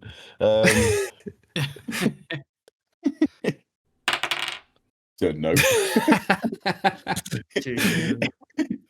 You get pulled out and you just look into these two faces and they've got like insect-like eyes, barely noses at all, more like two little slits, and then like wild hair, and then they've got like dresses made of grass blades and leaves, and they both haul you out, and you guys just see Bingo being flown out of the house towards the stump. Bingo's just looking at it going, Bingo is interested in these studio flat for rent that he saw. I think we should sneakily, Yeah. but quickly, as fast as possible, pursue the situation. Right, okay. I'm not going to even make you roll for it because all the lights sort of convalesce on these two fairies dragging Bingo away. And Bingo, you just see like 30 fairies all flitting around in the air looking. And it's like, oh, intruder, Mouse has come to see the queen. Mouse is here. Maybe he knows. And most of them don't follow you in, but you get flown through the door into the stump itself. And I'll say you three can sort of follow behind, like ducking from mushroom house to mushroom house until you get to the door of the stump. Big distraction play went real well, guys. My plan was to do this intentionally, so it works out. I suppose I would be in the lead. So Maxim, you can sort of peek around the door and you see Bingo is placed before a throne. There are just the two fairies in there, other than sat on the throne is a fairy. She's a bit taller and her dress is a bit more intricately sort of woven in different patterns from the grass and everything. And she's got like some flower petals on her shoulders and things like that. And she seemed to be sort of like daydreaming, not really doing very much before these two entered. And as Bingo is dropped in front of the queen says, "Ah, another one. Another is brought before me, perhaps for the cages, though he may avoid it if he can assist us with knowledge. Do you know of its whereabouts, of the orb, of the artifact?" Bingo knows. He knows. And you see the two holding you, like almost like go, "Oh, thank you. Whew. Finally." But the queen's more like, she's like ecstatic, a big beaming smile comes across her face. She's like, "He knows. Where is it?" So I'm observing this happening, right? I can hear and see all this happening. Yep. Yeah, absolutely. You're all sort of clustered around the door, and they're all very much focused on Bingo at the moment. Okay, I'm gonna go bold here. I'm going to not jump into the situation, but boldly step down. I got my weapon in front of me, and I'm keeping my rear and my flanks clean. But I step forward. I say, "Yes, that's right. Bingo knows very much what you need. We are here to negotiate, as a matter of fact. You mentioned cages. Tell me, you have been kidnapping the mice of the realm, have you not?" The two fairies cover their mouths that were like holding him, like, but the queen, and you see her face like twitch. She had this like big grin, and her face falls for a second, and then the smile slowly goes back up, and she says, "I will forgive this intrusion, given the knowledge that you offer. Yes, we have your kin, and some of those blasted gophers. Don't worry about them, they're all alive. But if they aren't going to give us knowledge, because we know that one of you must know, we knew you would be able to locate it. But yes, we have them. Great. Well, as I said, and as Bingo said, Bingo knows. And I think, quite simply, in exchange of life for knowledge, perhaps this could be arranged. You seek artifact, no? Yes, we do. The great white orb. We saw it fly through the air as we were passing by, and it disappeared. It's gone. We must have it. Its magic will be great to us. I see. Very good. So I think, to be clear, exchange artifact for life of mice and gopher and rat? Yes? Oh, Freedom? rat? We have no rat. But of course, we will release all of our captured mice and gophers. They can all go free if you bring us this orb. May I ask, are you a representative of that thief in the windmill? We have been to Windmill, and they make requests to investigate missing mice. So, do we represent them? Not quite, but an arrangement has been made. Servant of the thief. Thief of your own kind, I may add. We've seen him. We've seen what he takes. Don't What think does we he take? haven't. Why, any visitor. Well, there's quite the horde at the top of that windmill. I've seen it as we pass by. Well, my subjects have seen it. They've reported it back to me. He takes from those who enter. I see. That adds a wrinkle to quest, I think, but thank you for telling me that. So, again, back to exchange. I think for... One moment, Maxim, from around the corner that Maxim came, Morin's head pokes out, and then behind her, Gill's, as he's like holding her out as a slight shield. This artifact of yours, this magic artifact, what magic exactly do you expect that it will help you and your kind carry out? That is no concern of yours, cowardly mouse. That is for me. He is totally cowardly, isn't he? The fairy queen to know, and for you to fetch.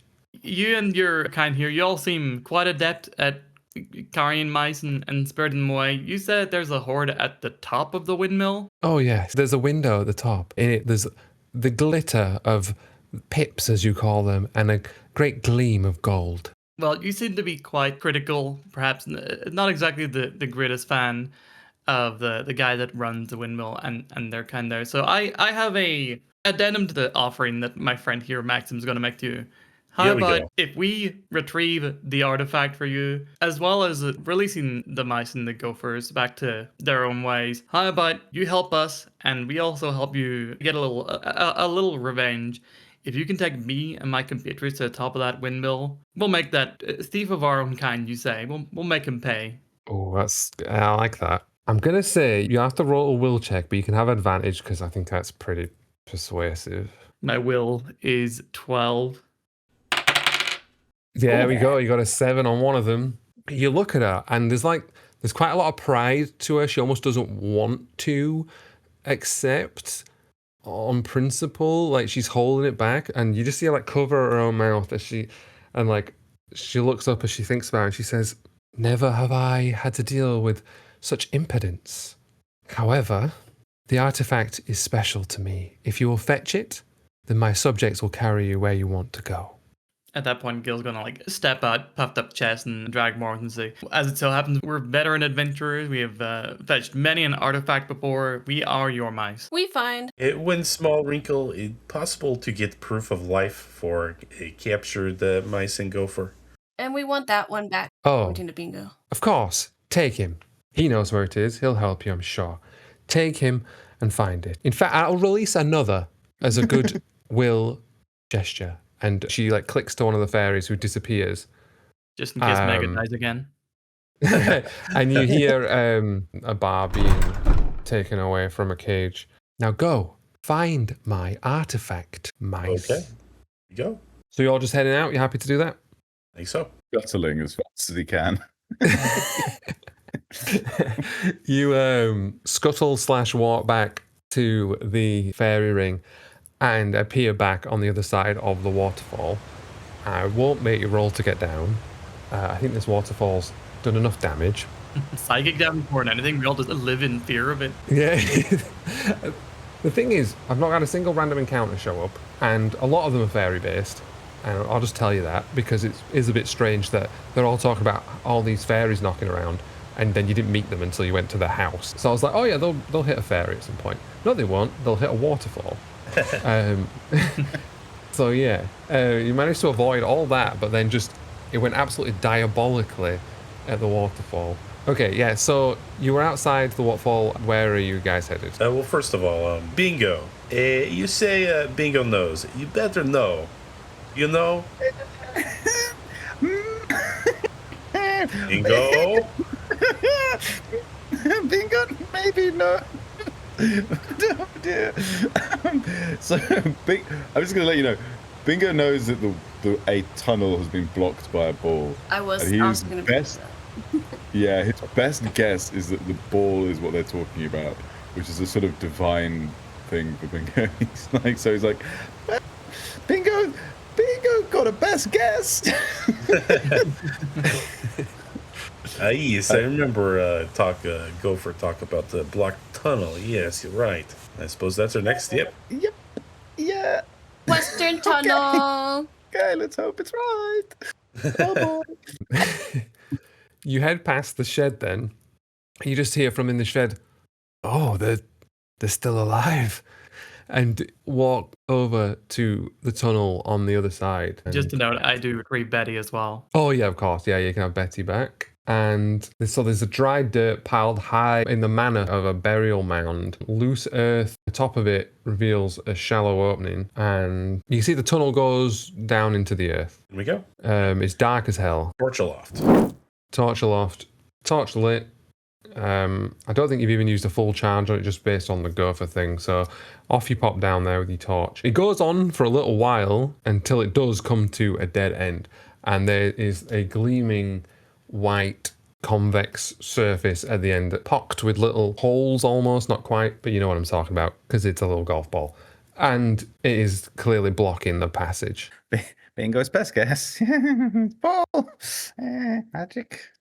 Don't know about magic, but yeah, maybe. Yes, it seems like a very wonderful ball. I don't know what magic properties it has. As far as retrieving it, well, actually, how big is it in compared to, say, Gill? Bigger than Gill. How many units of Gill is it? How many gills? I mean, in terms of outright size, it's probably like 2 gills. But obviously, I mean, you probably wouldn't know this yet, but you know as players that in terms of weight, it's probably going to be less than a gill because they're hollow. Well, this thing seems pretty stuck in here, but I do have a bit of handiwork, a bit of skill with retrieving hard material from dirt, being a miner. I could give it a go. May I try to mine this thing out? Yeah, absolutely. If you just want to roll me a strength save, we'll see if it comes out. Damn, it's not happening. Ow, okay. You feel the walls shake a bit as you try and knock this out. Have them go if you want. Can I help him using my pole? Yeah, absolutely. You can, use your pole to sort of try and jam that in there and sort of... Like lever it at the other side. Yeah, absolutely. Yeah, both roll me a d20 if you like. Much better this time. Ah, there we go. Better. Yeah, so you both... There's very much a competitive hoisting that's going on now. Yeah. It's, the pub scene all over again, but physically this time. And you both heave, and the ball pops loose. However, the walls of the tunnel then begin to shudder, and huge clods of dirt start falling from the ceiling. You run. Are you all just running? Yes. Are you pushing the ball along? Yes. Yeah. Okay. Yeah. Can you all roll me a dex save to see if you run out in time? Apparently don't. Will I roll one for Betty as well? No. Yeah, please. I do. Oh no, I do. You all try and make your way out. You all do make it out, but some of you are taking some hits to the head from the falling tunnel. Anyone who failed takes 5 damage as they are smashed by falling pebbles and dirt. Okay, so that's my HP gone and 3 of my strength gone. Right, okay, so you need to roll me a strength save and you need to get under your new total. Okay, so my new total is now 9. Wow, I got 3. You're all right, but your new strength total is now 9 until you take a big long rest, which you won't be doing today, so it's 9 until the end of the day. You just gotta survive. I did not roll, so I should probably... Oh, yeah, you roll as well. I failed. Right. You also take 5 damage then. So you'll take 2 damage, so you also need to roll under a 9. Oh, nice. Okay. So your strength total is now 9 as well for the rest of the day. I'll say that Morin and Maxim are probably the ones who are sort of caught behind this ball, pushing it forward, whereas Bingo and Gill are straight out and just get out without an issue. You two are taking rains of pebbles and dirt from the tunnel as it crashes down on you. You take all this damage, but you manage to get it out and you're out of breath and you're a bit hurt, but you're not going down or anything. You're doing okay. You have a golf ball. How the hell are we going to get this up the waterfall? I'm going to say for ease, you would be watched by some fairies. You see 2 lights shimmering around the waterfall and they disappear for a second. You just see these lights flitter around, and they disappear behind the water. And then 10 fairies, 10 lights just fly out from behind. They all fly down around you. And one of them says, "You've retrieved it. You've got it. You've got it for the Queen. We can finally leave. Let us carry it to her. We'll carry you as well." Okay. Betty as well? Yeah, there's enough there that they can, 2 of them can get Betty. Good deal. I say we take it. They look ecstatic. They look relieved and happy. And one of them grabs the ball. Yeah, 2 of them grab Betty. And the rest all just... I'd say 2 each probably, sort of link arms and lift you up. Yeah, I was going to say, those fairies are as they lift you, and then they're a little bit slower. I'm just like, whoa, wow, oh. As Bingo's getting carried, he goes, "Bingo's blasting off again!" And you are carried by these fairies behind the waterfall and taken through the fairy circle and to the Queen. And as it's presented before her, she says, It's finally here. The magical orb. It's here. We have done it. We can leave this dreadful land. My loyal subjects." And then she looks at you all and says, "Mice, I suppose I owe you a debt. And it will be paid before we leave." And she clicks her fingers and a bunch of the fairies disappear out the window and you can hear bolts and bars being taken off of cages. And she says, "And I believed I said we would fly you to the top of the windmill." To the top and, a safe distance away after we finish our visit there, perhaps? Fine. I'm in quite the good mood after seeing my precious orb. That is fine. My subjects, do as they say. Take them to the top of the windmill. Actually, real quick, if I could interject. Fat Mouse, I think I do you a favor. You do your business up at top of Windmill. I think that to distract from this, I suppose, heist you're pulling off, myself and the freed captives shall head in through the front and greet the greenskeeper and the people within. And many happy reunions should provide ample distraction for your little scheme. And 200 pips in your pocket.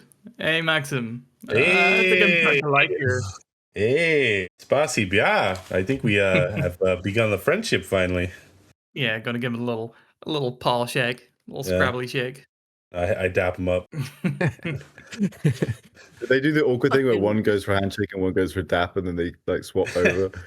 He goes for a fist bump and I go for the heart.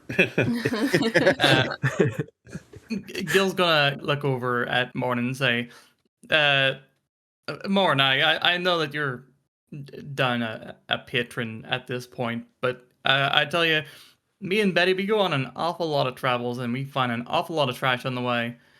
Let's say, a fine, strapping, strong mouse like you with that handy hook of yours. You wanna join us in some travels after this? Okay, my lord. Gill. Lord Gill. Sorry, I have to do the bit with someone else now. Morin, can you...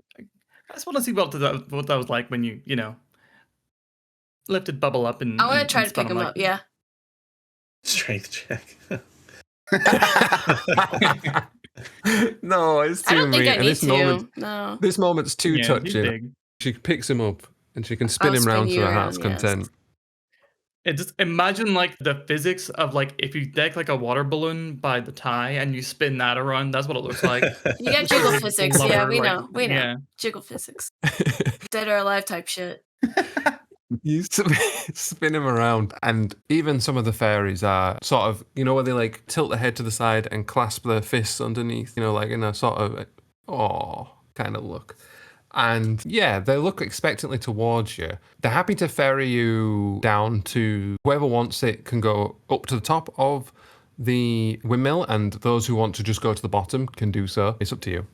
Help, my lord. Yeah, assuming that they got, lit up there, we're gonna take as much as we can possibly fit on ourselves and Betty. I think Bingo would probably join Maxim because he's in a flipping lead coat and is not going to be quiet. Okay. Bingo, be cool, all right? Be cool. Gil's probably already saying goodbye to Bingo before he makes his choice. It's like, very Bingo. well, Bingo.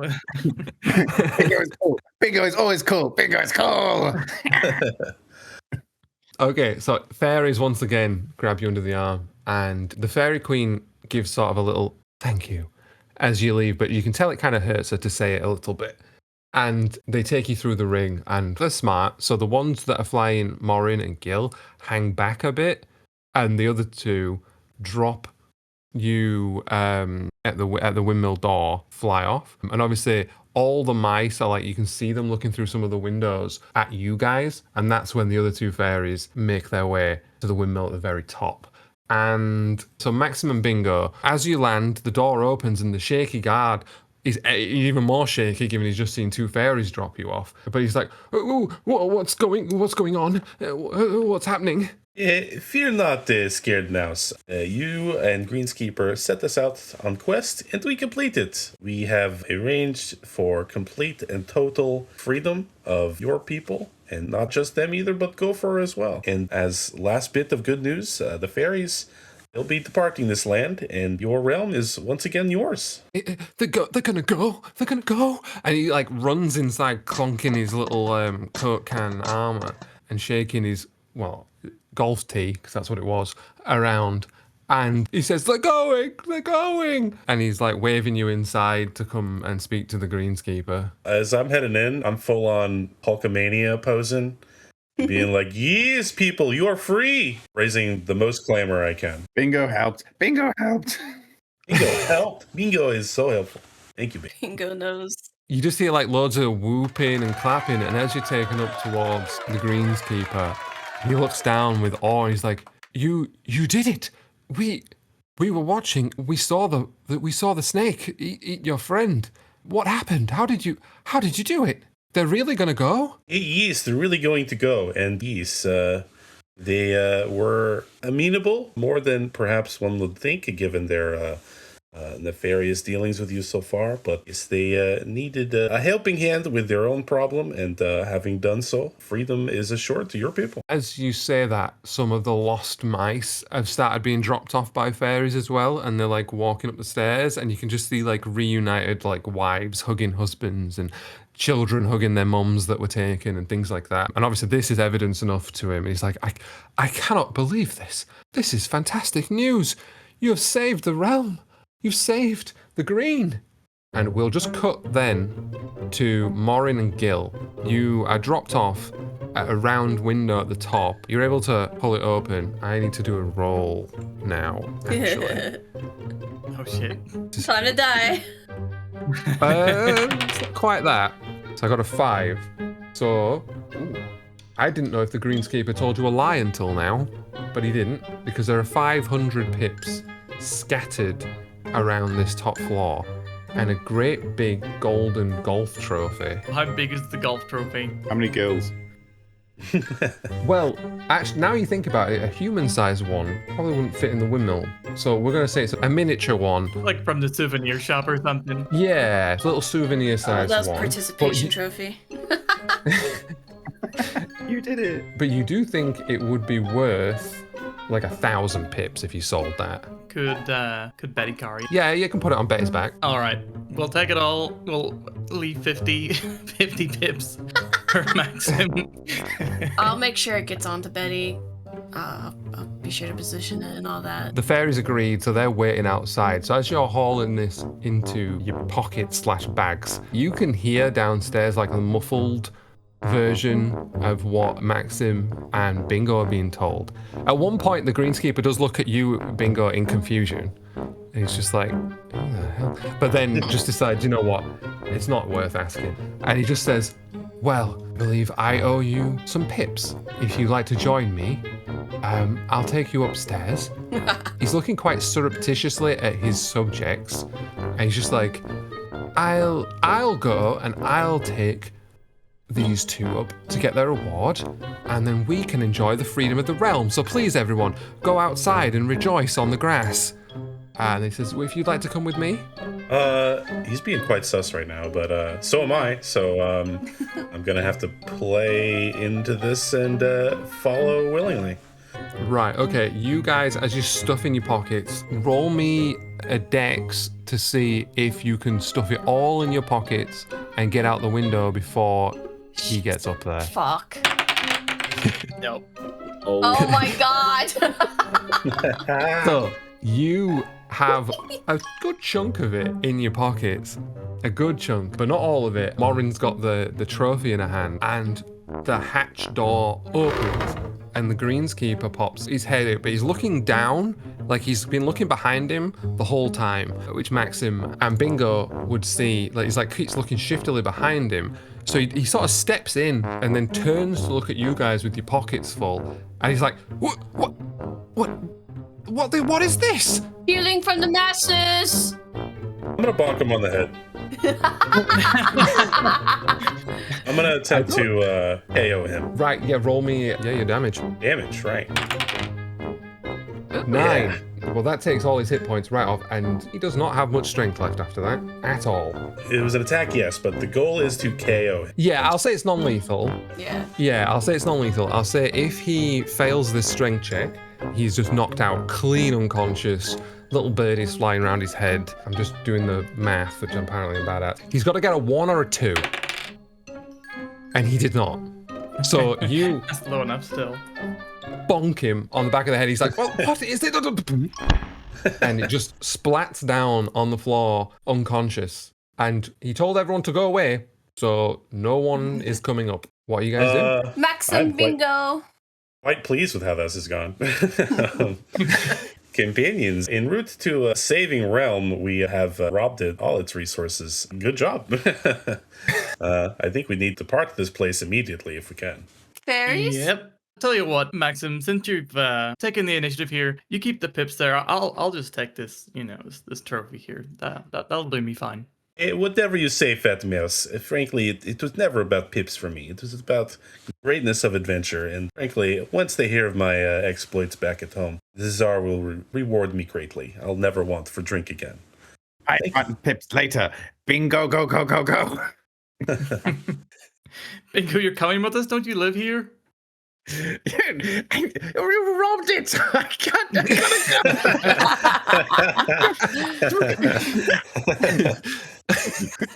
Methinks the king was robbing the people. Are you all 4 of you just running out of there, or are 2 of you taking fairies out of there? What are you doing? We're taking the ferries we took here, but yeah. Yeah. Okay. Bingo and I will leave the way we came. Okay. Are you are you just tearing gonna ass meet out up. in there? Are you just Yeah, we're- whistling as you go, being very I'm not suspicious? How are you doing that? I don't think Bingo looks suspicious in any way. Bingo- Yeah, Bingo's inherent suspicious. This is probably more of a cover for them than trying to act natural. That is him. Yeah. And amidst all the reunions, we're probably good. So we're just confidently heading out. Okay, you 2 confidently head out, and you 2 are taken out by the fairies.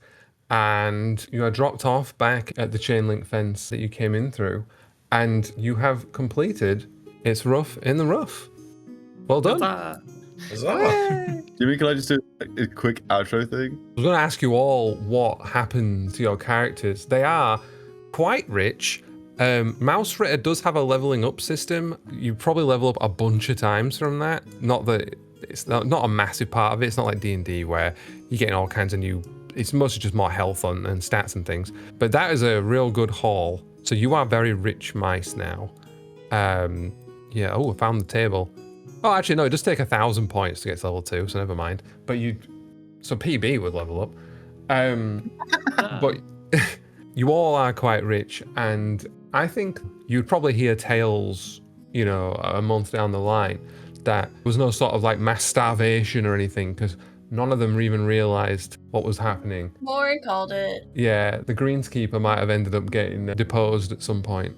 But yeah, do you guys want to tell me what do you think your guys would do? Might as well just go down the line. So, PB, what do you think Gill would get up to following his big win? Gonna keep doing his business, keep trading, keep making money, probably running, I don't know, maybe like a network of beetles with He is on that grind set. yeah, and Morin's making like a decent, you know, she's making a wage. It's fine. Right. The trophy was, of course, for the trade network, and her wages were promised her in trash, so if she's fine with that, you know, she'll get paid. It's fine. Okay, Morin, we'll go to you next, actually, since you're sort of... is that what happens? Do you follow Gill and... Yeah, head empty, no thoughts. all the trash you could sort through? The best employee. Many spins. All the spins. And mirror, I show your reflection to you. Probably can't see it past my big squidgy belly, but... Maxim. I return home to Moscow with pockets full of money, of course. I stand on table, proudly declaring the story of my heroic exploits in particular, my ingenuity. But to my disappointment, the people, they only want to hear the story of Bubbles Devine and the tragedy of the water moccasin. So I spend the rest of my days comfortably living in high life, but sadly not the hero I thought that would be, as the comedy tragedy of Bubbles Devine sweeps Moscow. And there's a play about it in the summer. Please enjoy. And bingo. And, you know, if there's anything you want to say about Bubbles, as whatever, feel free. I'll do both. Bingo goes to Moscow. He's now on the run as far as he's concerned. He probably goes there and like either develops a gambling habit or starts a cult. Which, one of the two. It's funny. I think as the camera's like cutting away, it goes up into the sky above Moscow, and there's the ghostly spirit of Bubbles is there with a halo with a feather in it. He looks down. She just goes, "Well done, my darlings. Well done." That's it. It's awesome. I love that. Rest in peace, Bubbles. R.I.P. Bubbles, our first Dice Baddies casualty. The fact that you avoided one for the first two was pretty miraculous, and the dice just were not letting you go through a third. I like that it's immediately the flashiest, most charismatic character at the party. At the first hurdle. You had this whole personality. It was so well built, and you've got this whole Tim we Curry-esque thought like, oh voice. man, we're gonna RP together. And we had the same thought. I was like, yeah, I want to throw someone. It's totally gonna be Bubbles. I spent so much more time than I'd like to admit watching Tim Curry videos and developing that voice. Yeah, I did notice that you then played Bingo as Tim Curry in a very different role. Yeah. So it paid off. I got away from it, but it kind of kept in there. So yeah, what a great. I mean, Bubbles was fucking great to play, but it was fun. It was funny when he died, so I didn't mind. Just Immediately bounces off a waterfall into a snake's mouth is just the perfect. I love it. It was just the sequence of rolls, man. It was so fucked. You guys were rolling like 19s and 20s. And then for my damage and everything I was rolling was just also max. It was just going so bad. I thought, are we going to get a party wipe in the first obstacle of this? I'm glad that didn't happen. But yeah, I hope you guys had a lot of fun. I had loads of fun, as always. Such a good laugh. It was really charming. Yeah, I just hope That was another good one, yeah. Yeah.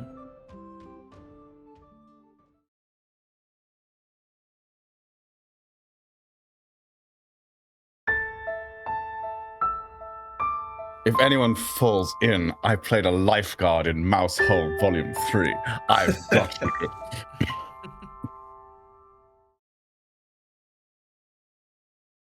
Do you have an olive?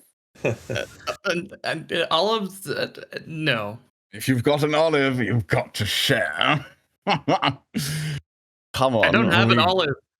Oh, you're holding out on us, aren't you, Dill? Come on. Give us an olive. Starts heading on, leading the beetle downstairs with the entrance.